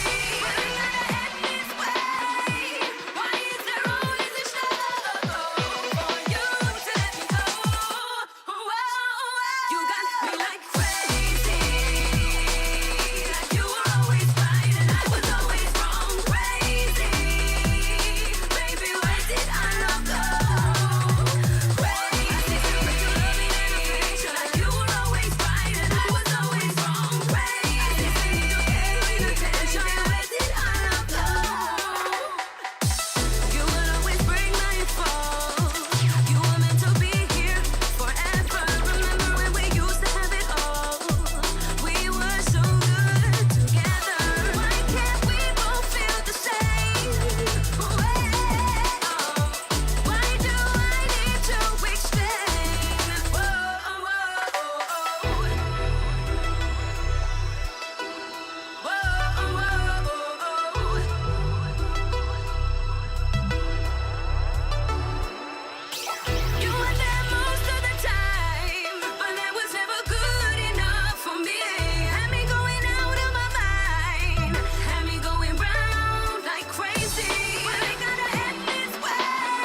Welcome everyone to the final game of the day between T1 and GAM Esports. It has been a split series, right down to the wire, right down the line. Now, whoever wins this one will get to move on into the next game. They're not short of the EWC bracket, but if they win the next match afterwards, then they get to punch themselves as the third seed directly into EWC. If they lose, they still have a 5th and 6th place matchup waiting for them in the lower bracket. We'll be broadcasting those tomorrow. So no matter the case, they still get to go on, but it's about who can go directly into EWC and who has to take the longer route through last chance qualifiers. Yeah. So we've had a little bit of a shift up here with the tempo. We've seen that T1 very dominant in their first series today, clean 2-0 sweep. We thought they were going to go, I thought they were going to go all the way after the first game of this series, but no, GAM with the upset, surprising that they've managed to bring it together and show an absolute dominant performance. And honestly, now I'm not sure who's going to win the series because that looked really, really clean there from GAM's side. And so it's really anyone's game in this final game of the series. One does not simply blow out T1. I have rarely ever seen it happen, but GAM Esports, first ones to be able to accomplish this so far in the qualifier tournament that we've been seeing. And as we were talking about, these are really a bunch of players that no one was really looking out for. They took down YBY1. they somehow, 2 of their members were in the top 8 of the most recent Tacticians Cup, which a lot of players are participating in, by the way. This Tactician Cup, Bintum's playing there, Mars is playing there, so they were able to actually leapfrog them in terms of individual power. It's just a really fun dark horse story that might be shaping up. Yeah, a lot of individual power. And it's not just about individual power, as we've seen here. Some of the teams looking very, very cohesive as a unit, and the players not being able to cap as high because they're having to play defense.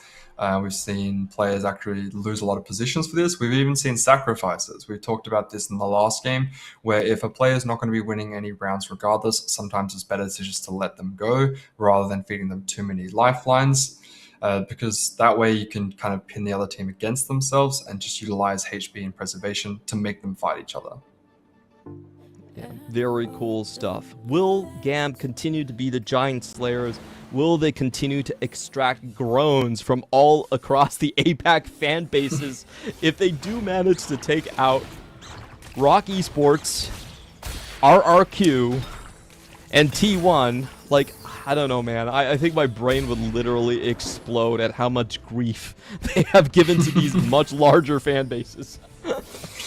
Looks like we're going to be starting out with a lot of money again because we've got an upgraded 1 cost, and then the first dropped was 6 gold there. So scanning around here, I am curious if anyone got a Briar because we already saw, there we go, Sangyop does have access to the Briar. We've already seen a lot of Briar reroll. It seems like there's about 1 every single game, and players are definitely going to be playing defense on that, holding as many Briars as possible, but you're still rolling for the other units. We've seen a lot of the Belvets get upgraded to 3-star. The Rek'Sai, very, very crucial there, as well as the Cho'Gath towards the side. But usually you can only have so many items, so the Cho'Gath is usually ignored a little bit more. Having access to a 2-star Leona early is quite nice. And wow, Folhop's already got access to the 3 Timebreaker. I do believe when the set released, everyone was spamming Timebreaker to make use of that early econ generation, either via XP or rerolls. But now it's a bit harder. You have to get 3. Yeah, so it's incredibly unlikely that you're going to find both of the required 2 costs early on. Overall, scanning across the board, I will have to say I like T1's boards a little bit more. They have really strong starts in the Leonas, the Briars coming in. Their boards just look a lot more sturdier. Well, it does seem like we're going to have 2 lost streakers at the very least coming in on the side of GAM. We see Salvage Bin was picked up there. Calculated loss is going to be rerolled. YOD already has some upgraded Bastion frontline, so maybe thinking I want to play a bit more tempo. Has access to the Sunfire Cape, so this is a really, really strong opener. Probably thinking, I want to be able to push levels off it. I don't really want to have to sell my units and play for the loss streak. Clear Mind picked up there. This is a tricky one. What do you think about Clear Mind in a 4v4? Because to me, that sounds very risky. Yeah, it means that you can't actually help in denying opponent units. When it comes to your board, it means you can't really filter as much. You can do so before like the fight ends. You can, you know, buy and sell everything, but it's really limited in that sense. I do think it's a very strong, like, early mid-level scrapping augment. You don't really expect to be able to go fast 9 with it. It pretty much drops off at level 8. So we kind of expect YYDM to just say, hey, I have a decent board now. I'm not going to be top 1, top 2, but I should be a stable shoe-in for top 4. Yep.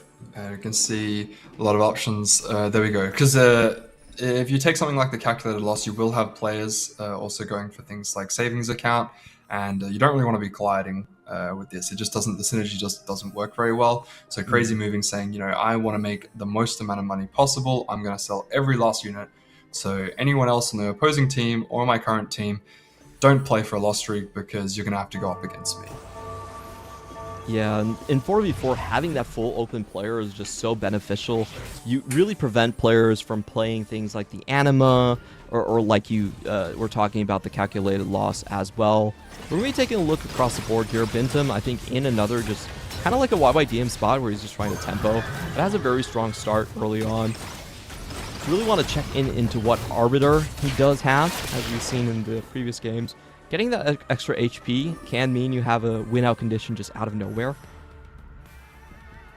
Because you can just stack up infinitely, and then it's going to be very, very difficult for anyone to deal with. And we've seen time and time again the double gargoyle set up on towards these vanguards. They get that shield that benefits from the extra armor and MR, and it's just very, very difficult to deal with. Nothing slammed yet, despite being on a 2 streak. Might have a lot of weak opponents in his rotations. Is sitting quite comfortably, has the ability to slam. Nothing crazy that sticks out. Can go for the JG at the backline if they want to. We usually see people stay away from items such as the Redemption, the Spirit Massage there. We'll have to just wait and see who he goes up against, as he has options to make. There we go, there's the Morello and then the tier to support it. Definitely makes a lot of sense as we are going up against a Bloodthirster. Now, is this Morello going to be enough to slow down the healing of this Briar? It does look so. The front line is still holding very strong, and now the units have to... the bounces have to be targeted more towards the Briar, but no, never mind. Backline damage is not enough to hold on, and Sanyap is going to win. He did have a combat augment to start, just missing on that Bel'Veth for the early gold generation. Yep, and he's holding on to the extra copies of Leona there, so he's pretty committed to trying to 3-star. And speaking of 3-stars, we do have access to the Varus there, so 2 tiny duplicators is going to be passed around. Very, very beneficial when you're playing around these 1-cost reroll lines. Maybe that's what some of the players were thinking when they opted in towards this Galaxy, going, I'm going to play around Varus, get the most out of that. The Evelyn there, tempting us on the right side. Maybe that's why Clear Mind was potentially picked up. You can go, you know, push levels even faster. You're going to be sacrificing a little bit of HP, but being rewarded handsomely with the gold. Yeah, that is a very interesting 4v4 interaction there. Like, we could see times where if going bottom 4 gives your team a guaranteed win out, it might be the correct move. We'll see if anyone actually goes for that. I feel like it's a much harder one to use, but yes, Vifa is. Yeah. He's saying that I am slotted directly into top 4. I don't care. I'm gonna win out. Yeah, that's just the way that 4v4 enables. You can see the duplicators being utilized there just for a little bit of tempo. I mean, they are only baby duplicators, so not able to utilize them for too much. You do see Crazy Moving was playing full open, but has somehow managed to find Anima. Yeah, getting all 3 of them online as well. There's no lost streakers earlier on. He's already warded everyone away from that path, so he's fairly open to go directly for the 400 cash out. That could be a win out condition. And I just feel like there's a lot of wins coming in from T1. You know, Bintum is just one Leona copy from having a massive stage 3 spike. We have Anima uncontested somewhere. So I don't know. I haven't really seen anything particularly special from GAN to warrant my confidence that they can take on all of these different win conditions. Yeah, it's looking quite scary. When T1 looks down and out for the count, they usually are able to utilize their HP to kind of bounce back in the mid to late game. But when they have clear direction from the start, it's usually quite a dominant performance. So be interesting to see what GAM can kind of cook up in order to compete. But yeah, as you mentioned, T1 is looking very, very set in place to have some high placing final finishes. We'll have to wait and see if the second augment's going to shift up the tempo of the game at all. We do have at least FIFA there up at the top, who has managed to keep his streak, has a 5-win streak going in towards neutrals. And then YYDM unfortunately did lose a round, but is still quite healthy.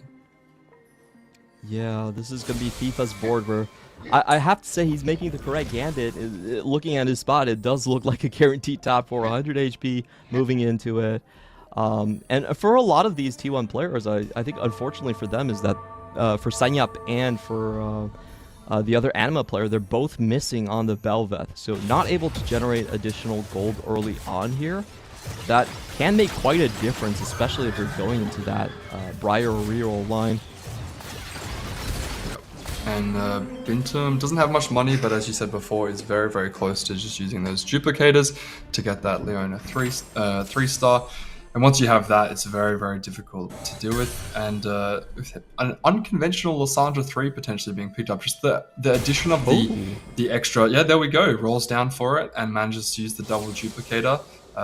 Can still push levels with this setup, but now you don't really have to stabilize as hard with the upgraded forecast because you at least have a 3-star to work with.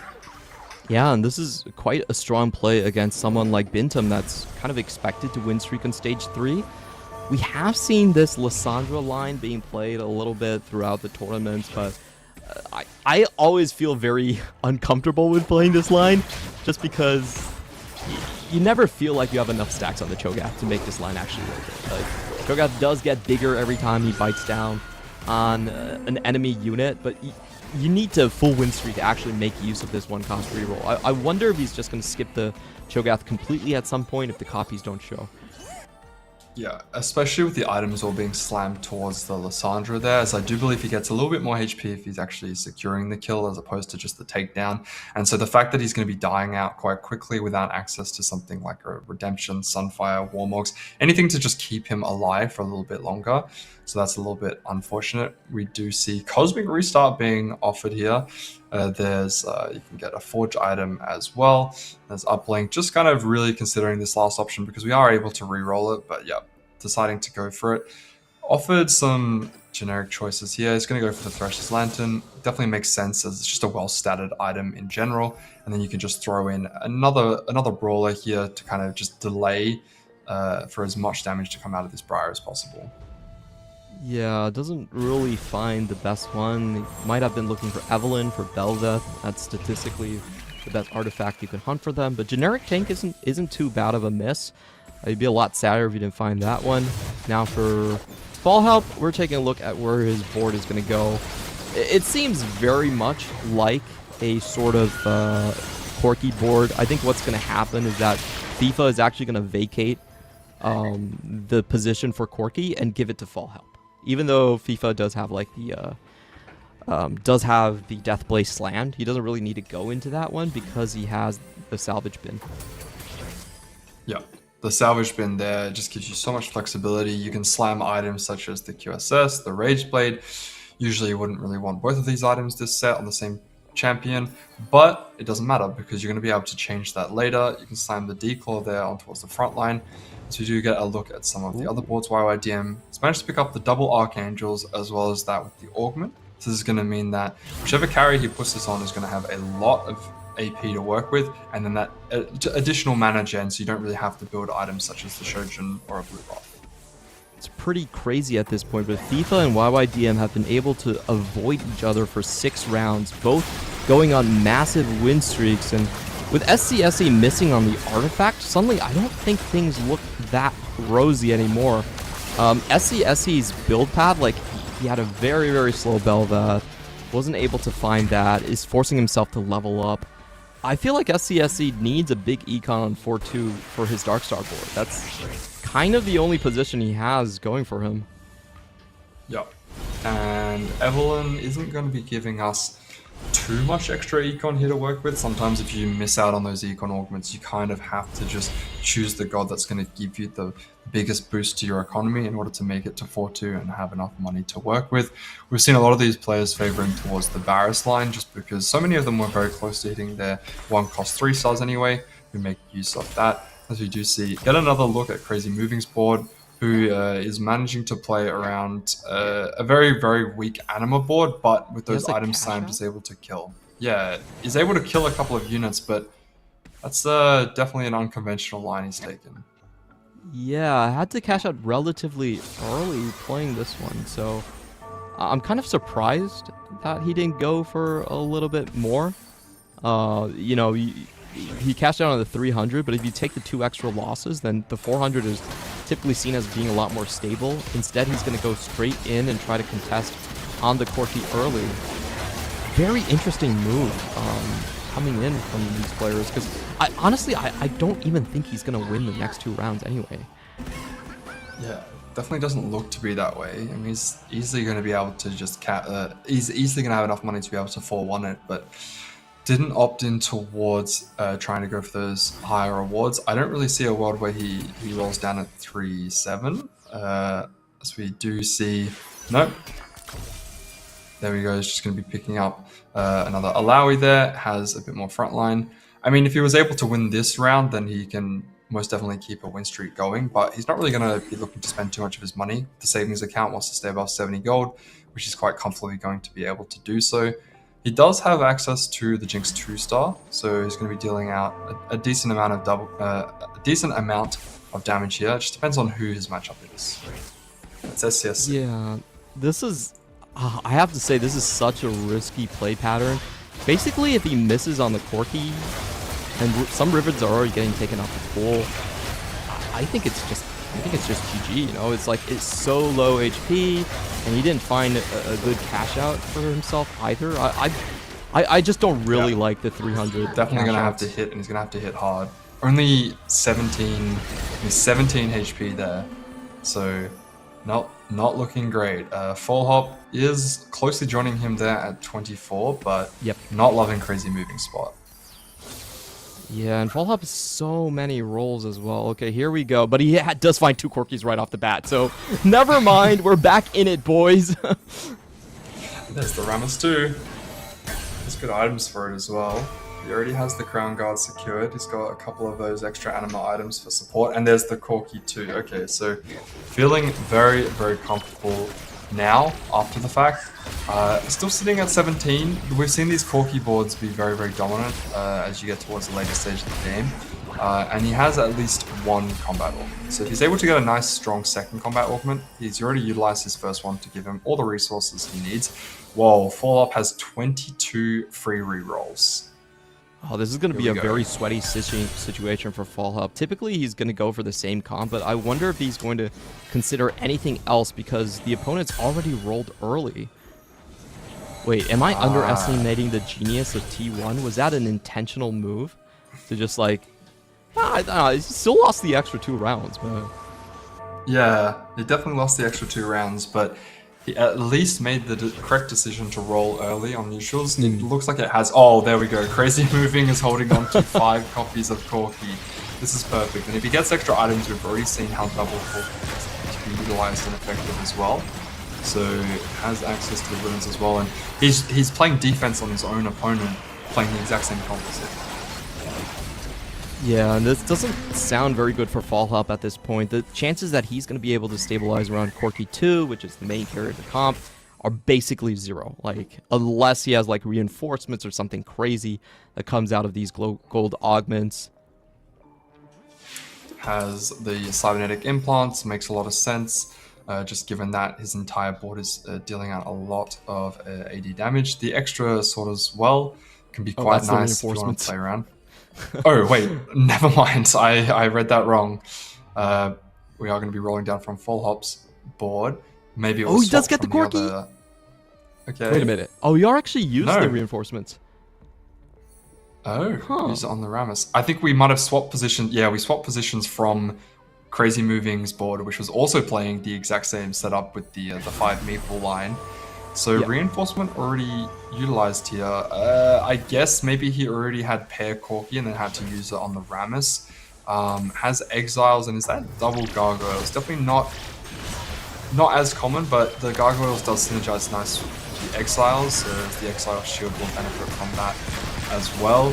Corki pair though, that feels quite bad when you've already utilized 2 Econ Ornaments and haven't managed to upgrade anything back. Yeah, it's such a weird move to not go for the Corki, instead go for the Rammus. Especially when he had that Galio 2 online, the Mighty Mech there. So, I don't know, this is a kind of a questionable move. I don't think he's going to find that Corki 2 anytime soon, and he has 3 completed items on it. So, even though Crazy Moving has lowest HP, I think Fall Help is definitely in the most precarious position. And at this time, what we should be looking for the winouts is those Akalis. Not the Akali, sorry, the Dark Star compositions. With Varus, that gets to double dip on the 6 Dark Star Orbs HP. It's just very, very crazy with this specific god. So we'll see who is actually moving in towards that line. And so T1 is going to be going up against a Vex board. Looks to be a relatively standard Fast 9 board. The double Archangels though, not super common there on towards the Vex. Usually prefer to go for a little bit more of an attack speed based build. You might be moving towards something else. Did take the Juro Q there, makes a lot of sense when you're playing around Fast 9. You want to get as many of the 5 costs as possible. You see that Full Hop's still opting to keep that second Gargoyles on his bench, as he has been going up against both of his teammates there. Has 5 removers, so just doesn't want to make his board too strong, but just strong enough that he knows that he can win, given that he is on the lower end of HP. And we see once again more duplicators available, or do we want to take the temptation of Evelyn and lose a little bit more Tactician's health? That should be very good for YYDM, getting the 2 random 5 costs. He's most likely looking for the Bard. T1 in the meantime have been able to establish some very strong win streaks. It was 2 players on the side for GAM, and now it's 2 on the side of T1 getting the full win streaks, and this is an amazing board. Immediate upgrades, Nelware, Master E2. This is definitely the strongest board that we've seen in this round. Yeah, looking super comfortable. Is making min-maxing pretty much everything. Has really good items. What have you seen there? No, YYDM actually hit Vex 2 Blitzcrank 2. Wow. Okay. So Off of now Evelyn. the double Archangels and the Vex here should still be quite powerful. Has the Nunu too as well. So it has something to the front line. These items, not the best on Nunu, but does provide that utility that is definitely needed. Master Yi made his way towards the backline. He's going to be able to get all the way around to the Vex. Going to take out a couple more, and he does go towards the Vex. So that Master Yi positioning, absolutely crucial. And despite hitting absolutely everything, it doesn't matter when he gets to the backline. Yeah, still needs a couple rounds to swap the items into the correct positions. I'm just so surprised that Fallout hasn't taken any losses so far. So the 2 players that we're looking at and just going like, this might be a rough game for them, somehow both hang on. And the 2 win streakers as well, they don't touch each other. So it's just the middle of the lobby that's been bleeding out massive amounts of HP. We're going to see if any of them can actually stabilize. This is the Varus win out condition that we're talking about. 6 Dark Star getting to double dip into the position. We also have another player that's going into the Primordian with the 3-star Belveth instead of Master.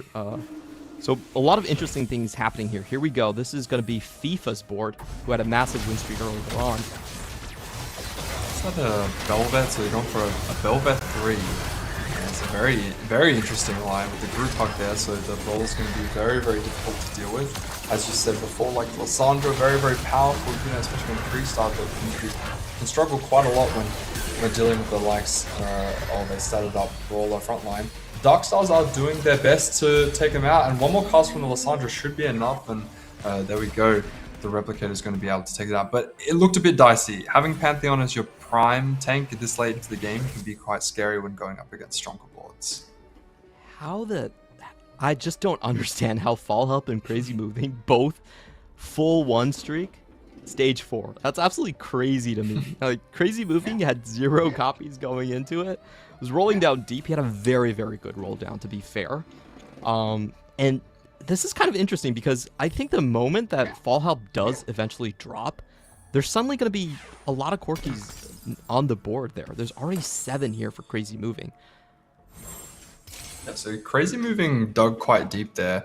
I do believe it's because he was going for that anti-heal and he didn't already have access to...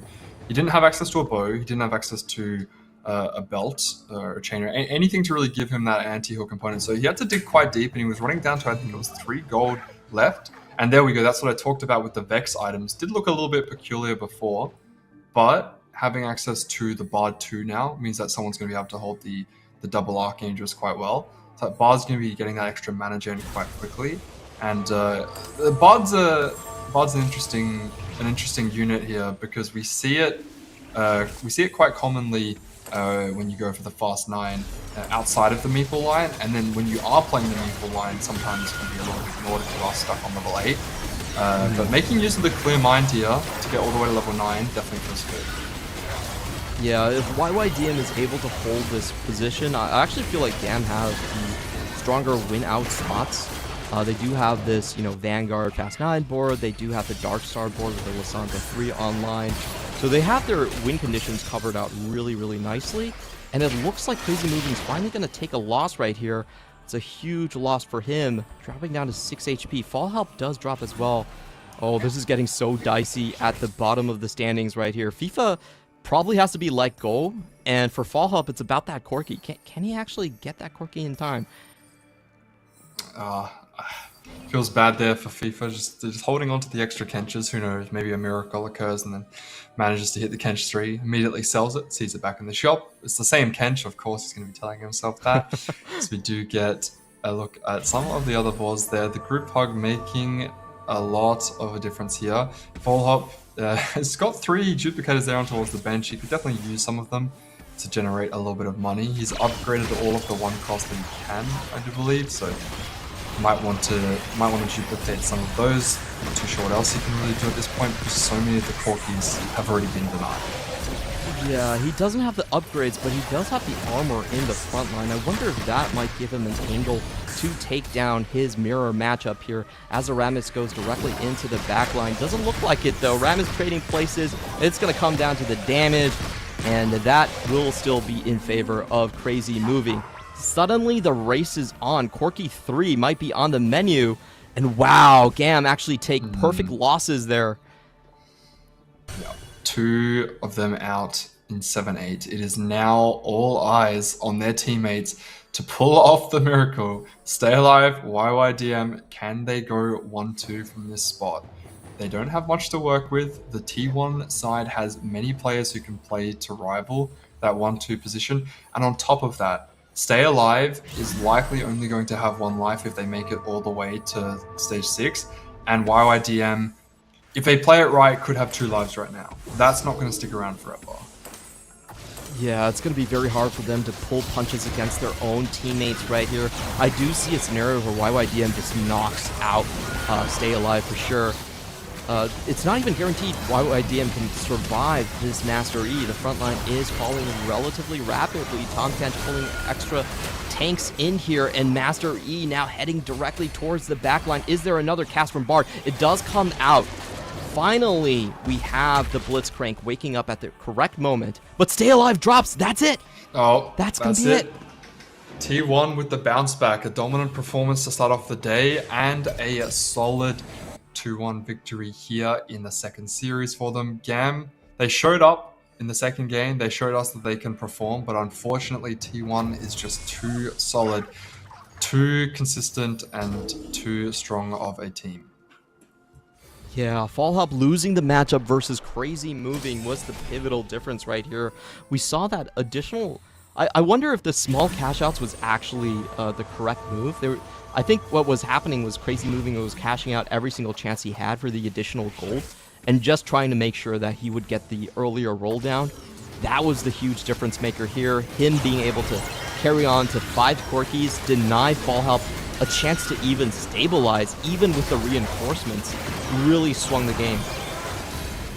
And YYDM's managed to pick up a third Archangels. It's such a shame here because YYDM actually is in a position to still play for first from this spot. So all his teammates had to do was just have a couple of people not make it in towards the bottom 3. But unfortunately, even with Crazy moving, they're going out in 5th. It's not really going to matter. I do really like this setup here from the Fast 9. We briefly touched upon the Clear Mine being a little bit risky in the 4v4 because you can't play defense and you might just get stuck on level 8. And then it's just a worse econ augment than some of the other options. But when you have access to things like the Evelyn, the tiny champion duplicators, just these additional resources, and with other people sacking, it does allow you to get all the way to level 9 in some circumstance. Yeah, as we've seen here for YYDM, he's playing for Pride right here. Not all is lost. There still is another matchup for 5th and 6th place. If you win that one, you still go into the LCQ. So there will be other teams waiting for them down there.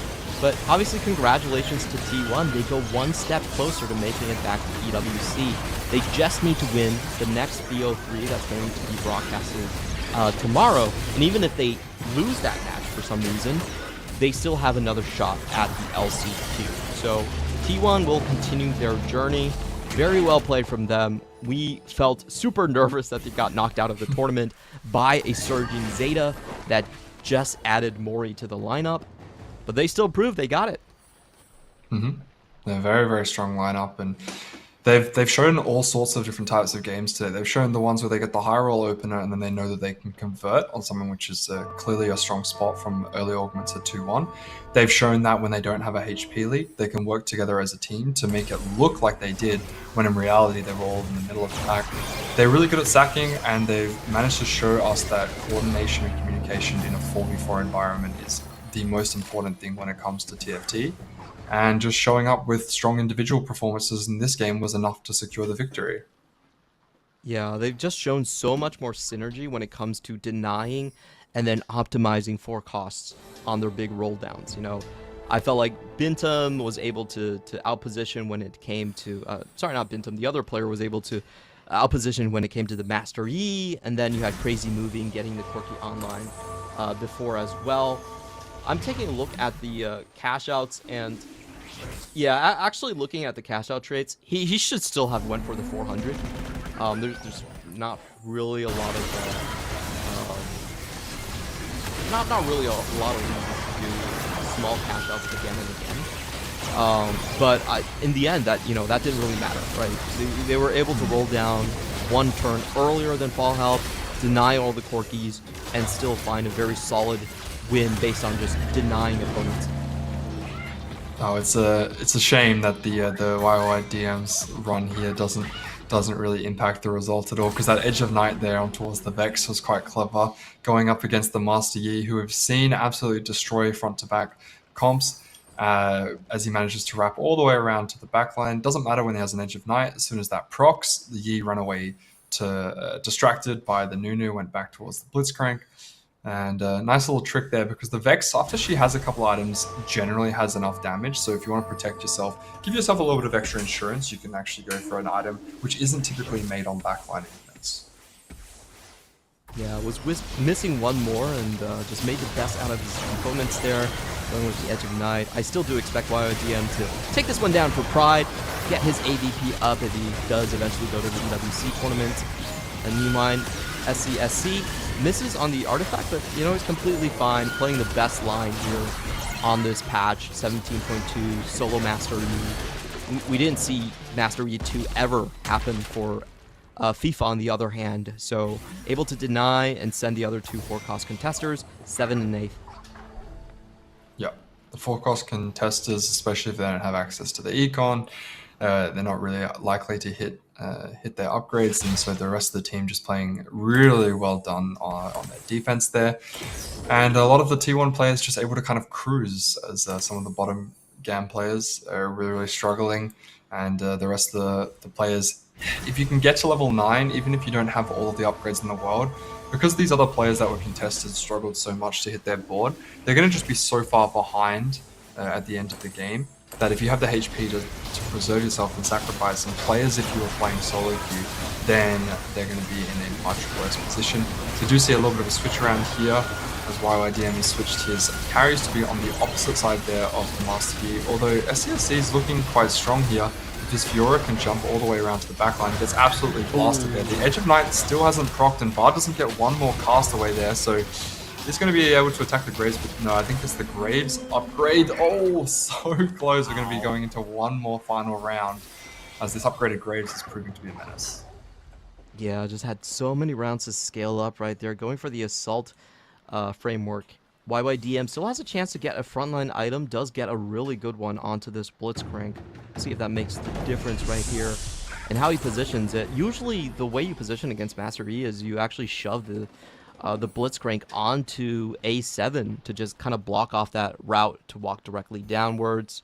That's kind of the typical positioning. We saw YYDM actually test out going towards the left side, resulting into a loss here. Let's see if he actually swaps it back. SCSC not going to move. Not phased about the Master Yi anymore. We've hit Graves 2, Fiora 2, so the items have been fully transferred off.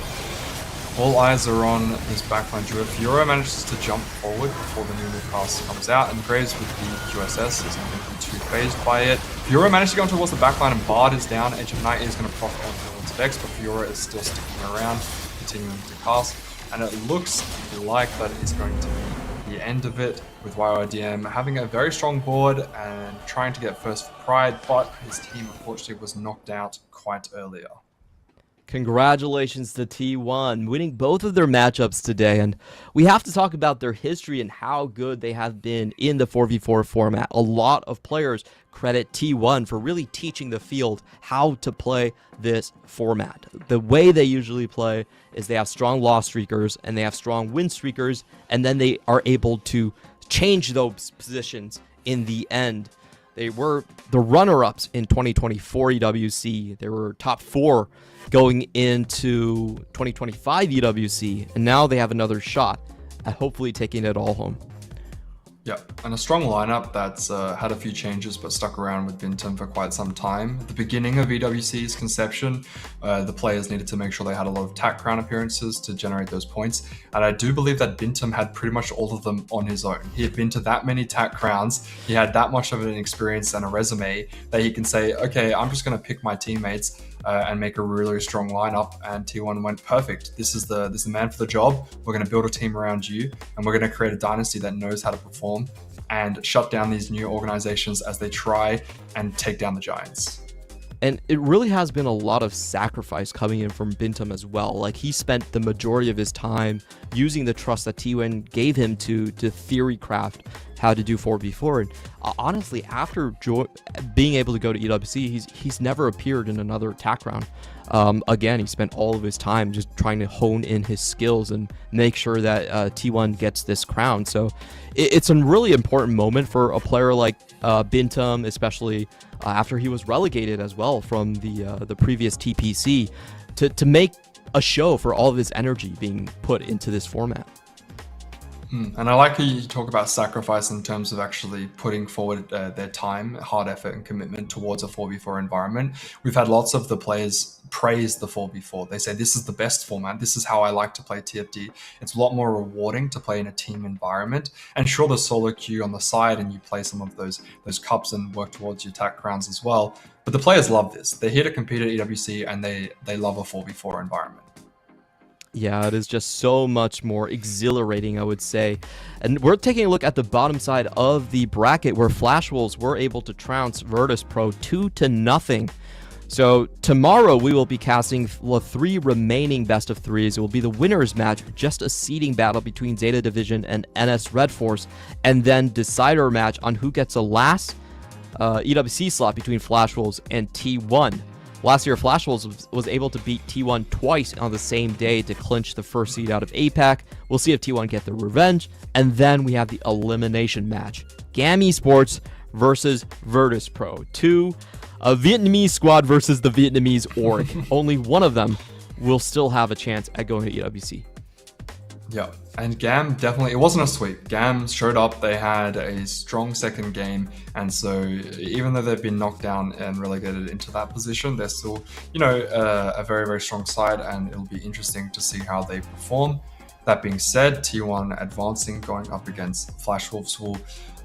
Flash Wolves didn't have a weak showing at all. They had a 2-0 stomp against Team Secret, very, very dominant performance. And then they just narrowly lost 2-1 against Zeta, who we all know with Title has a very, very dominant lineup. So, T1 have shown a little bit of weakness, dropping some games and dropping into the lower bracket. But overall, it's going to be a very close matchup tomorrow. It's going to be a very interesting grudge match as we're going tomorrow. I want to thank everyone for tuning in, watching the EWC Teamfight Tactics Road to EWC. It's been a pleasure casting with you tomorrow and watching all of these games. I wish the best for the players, and remember to tune in at the same time tomorrow as we get the conclusion heading towards the LCQ and EWC itself. It's been Clement Chu as your host and caster. We're going to see you tomorrow.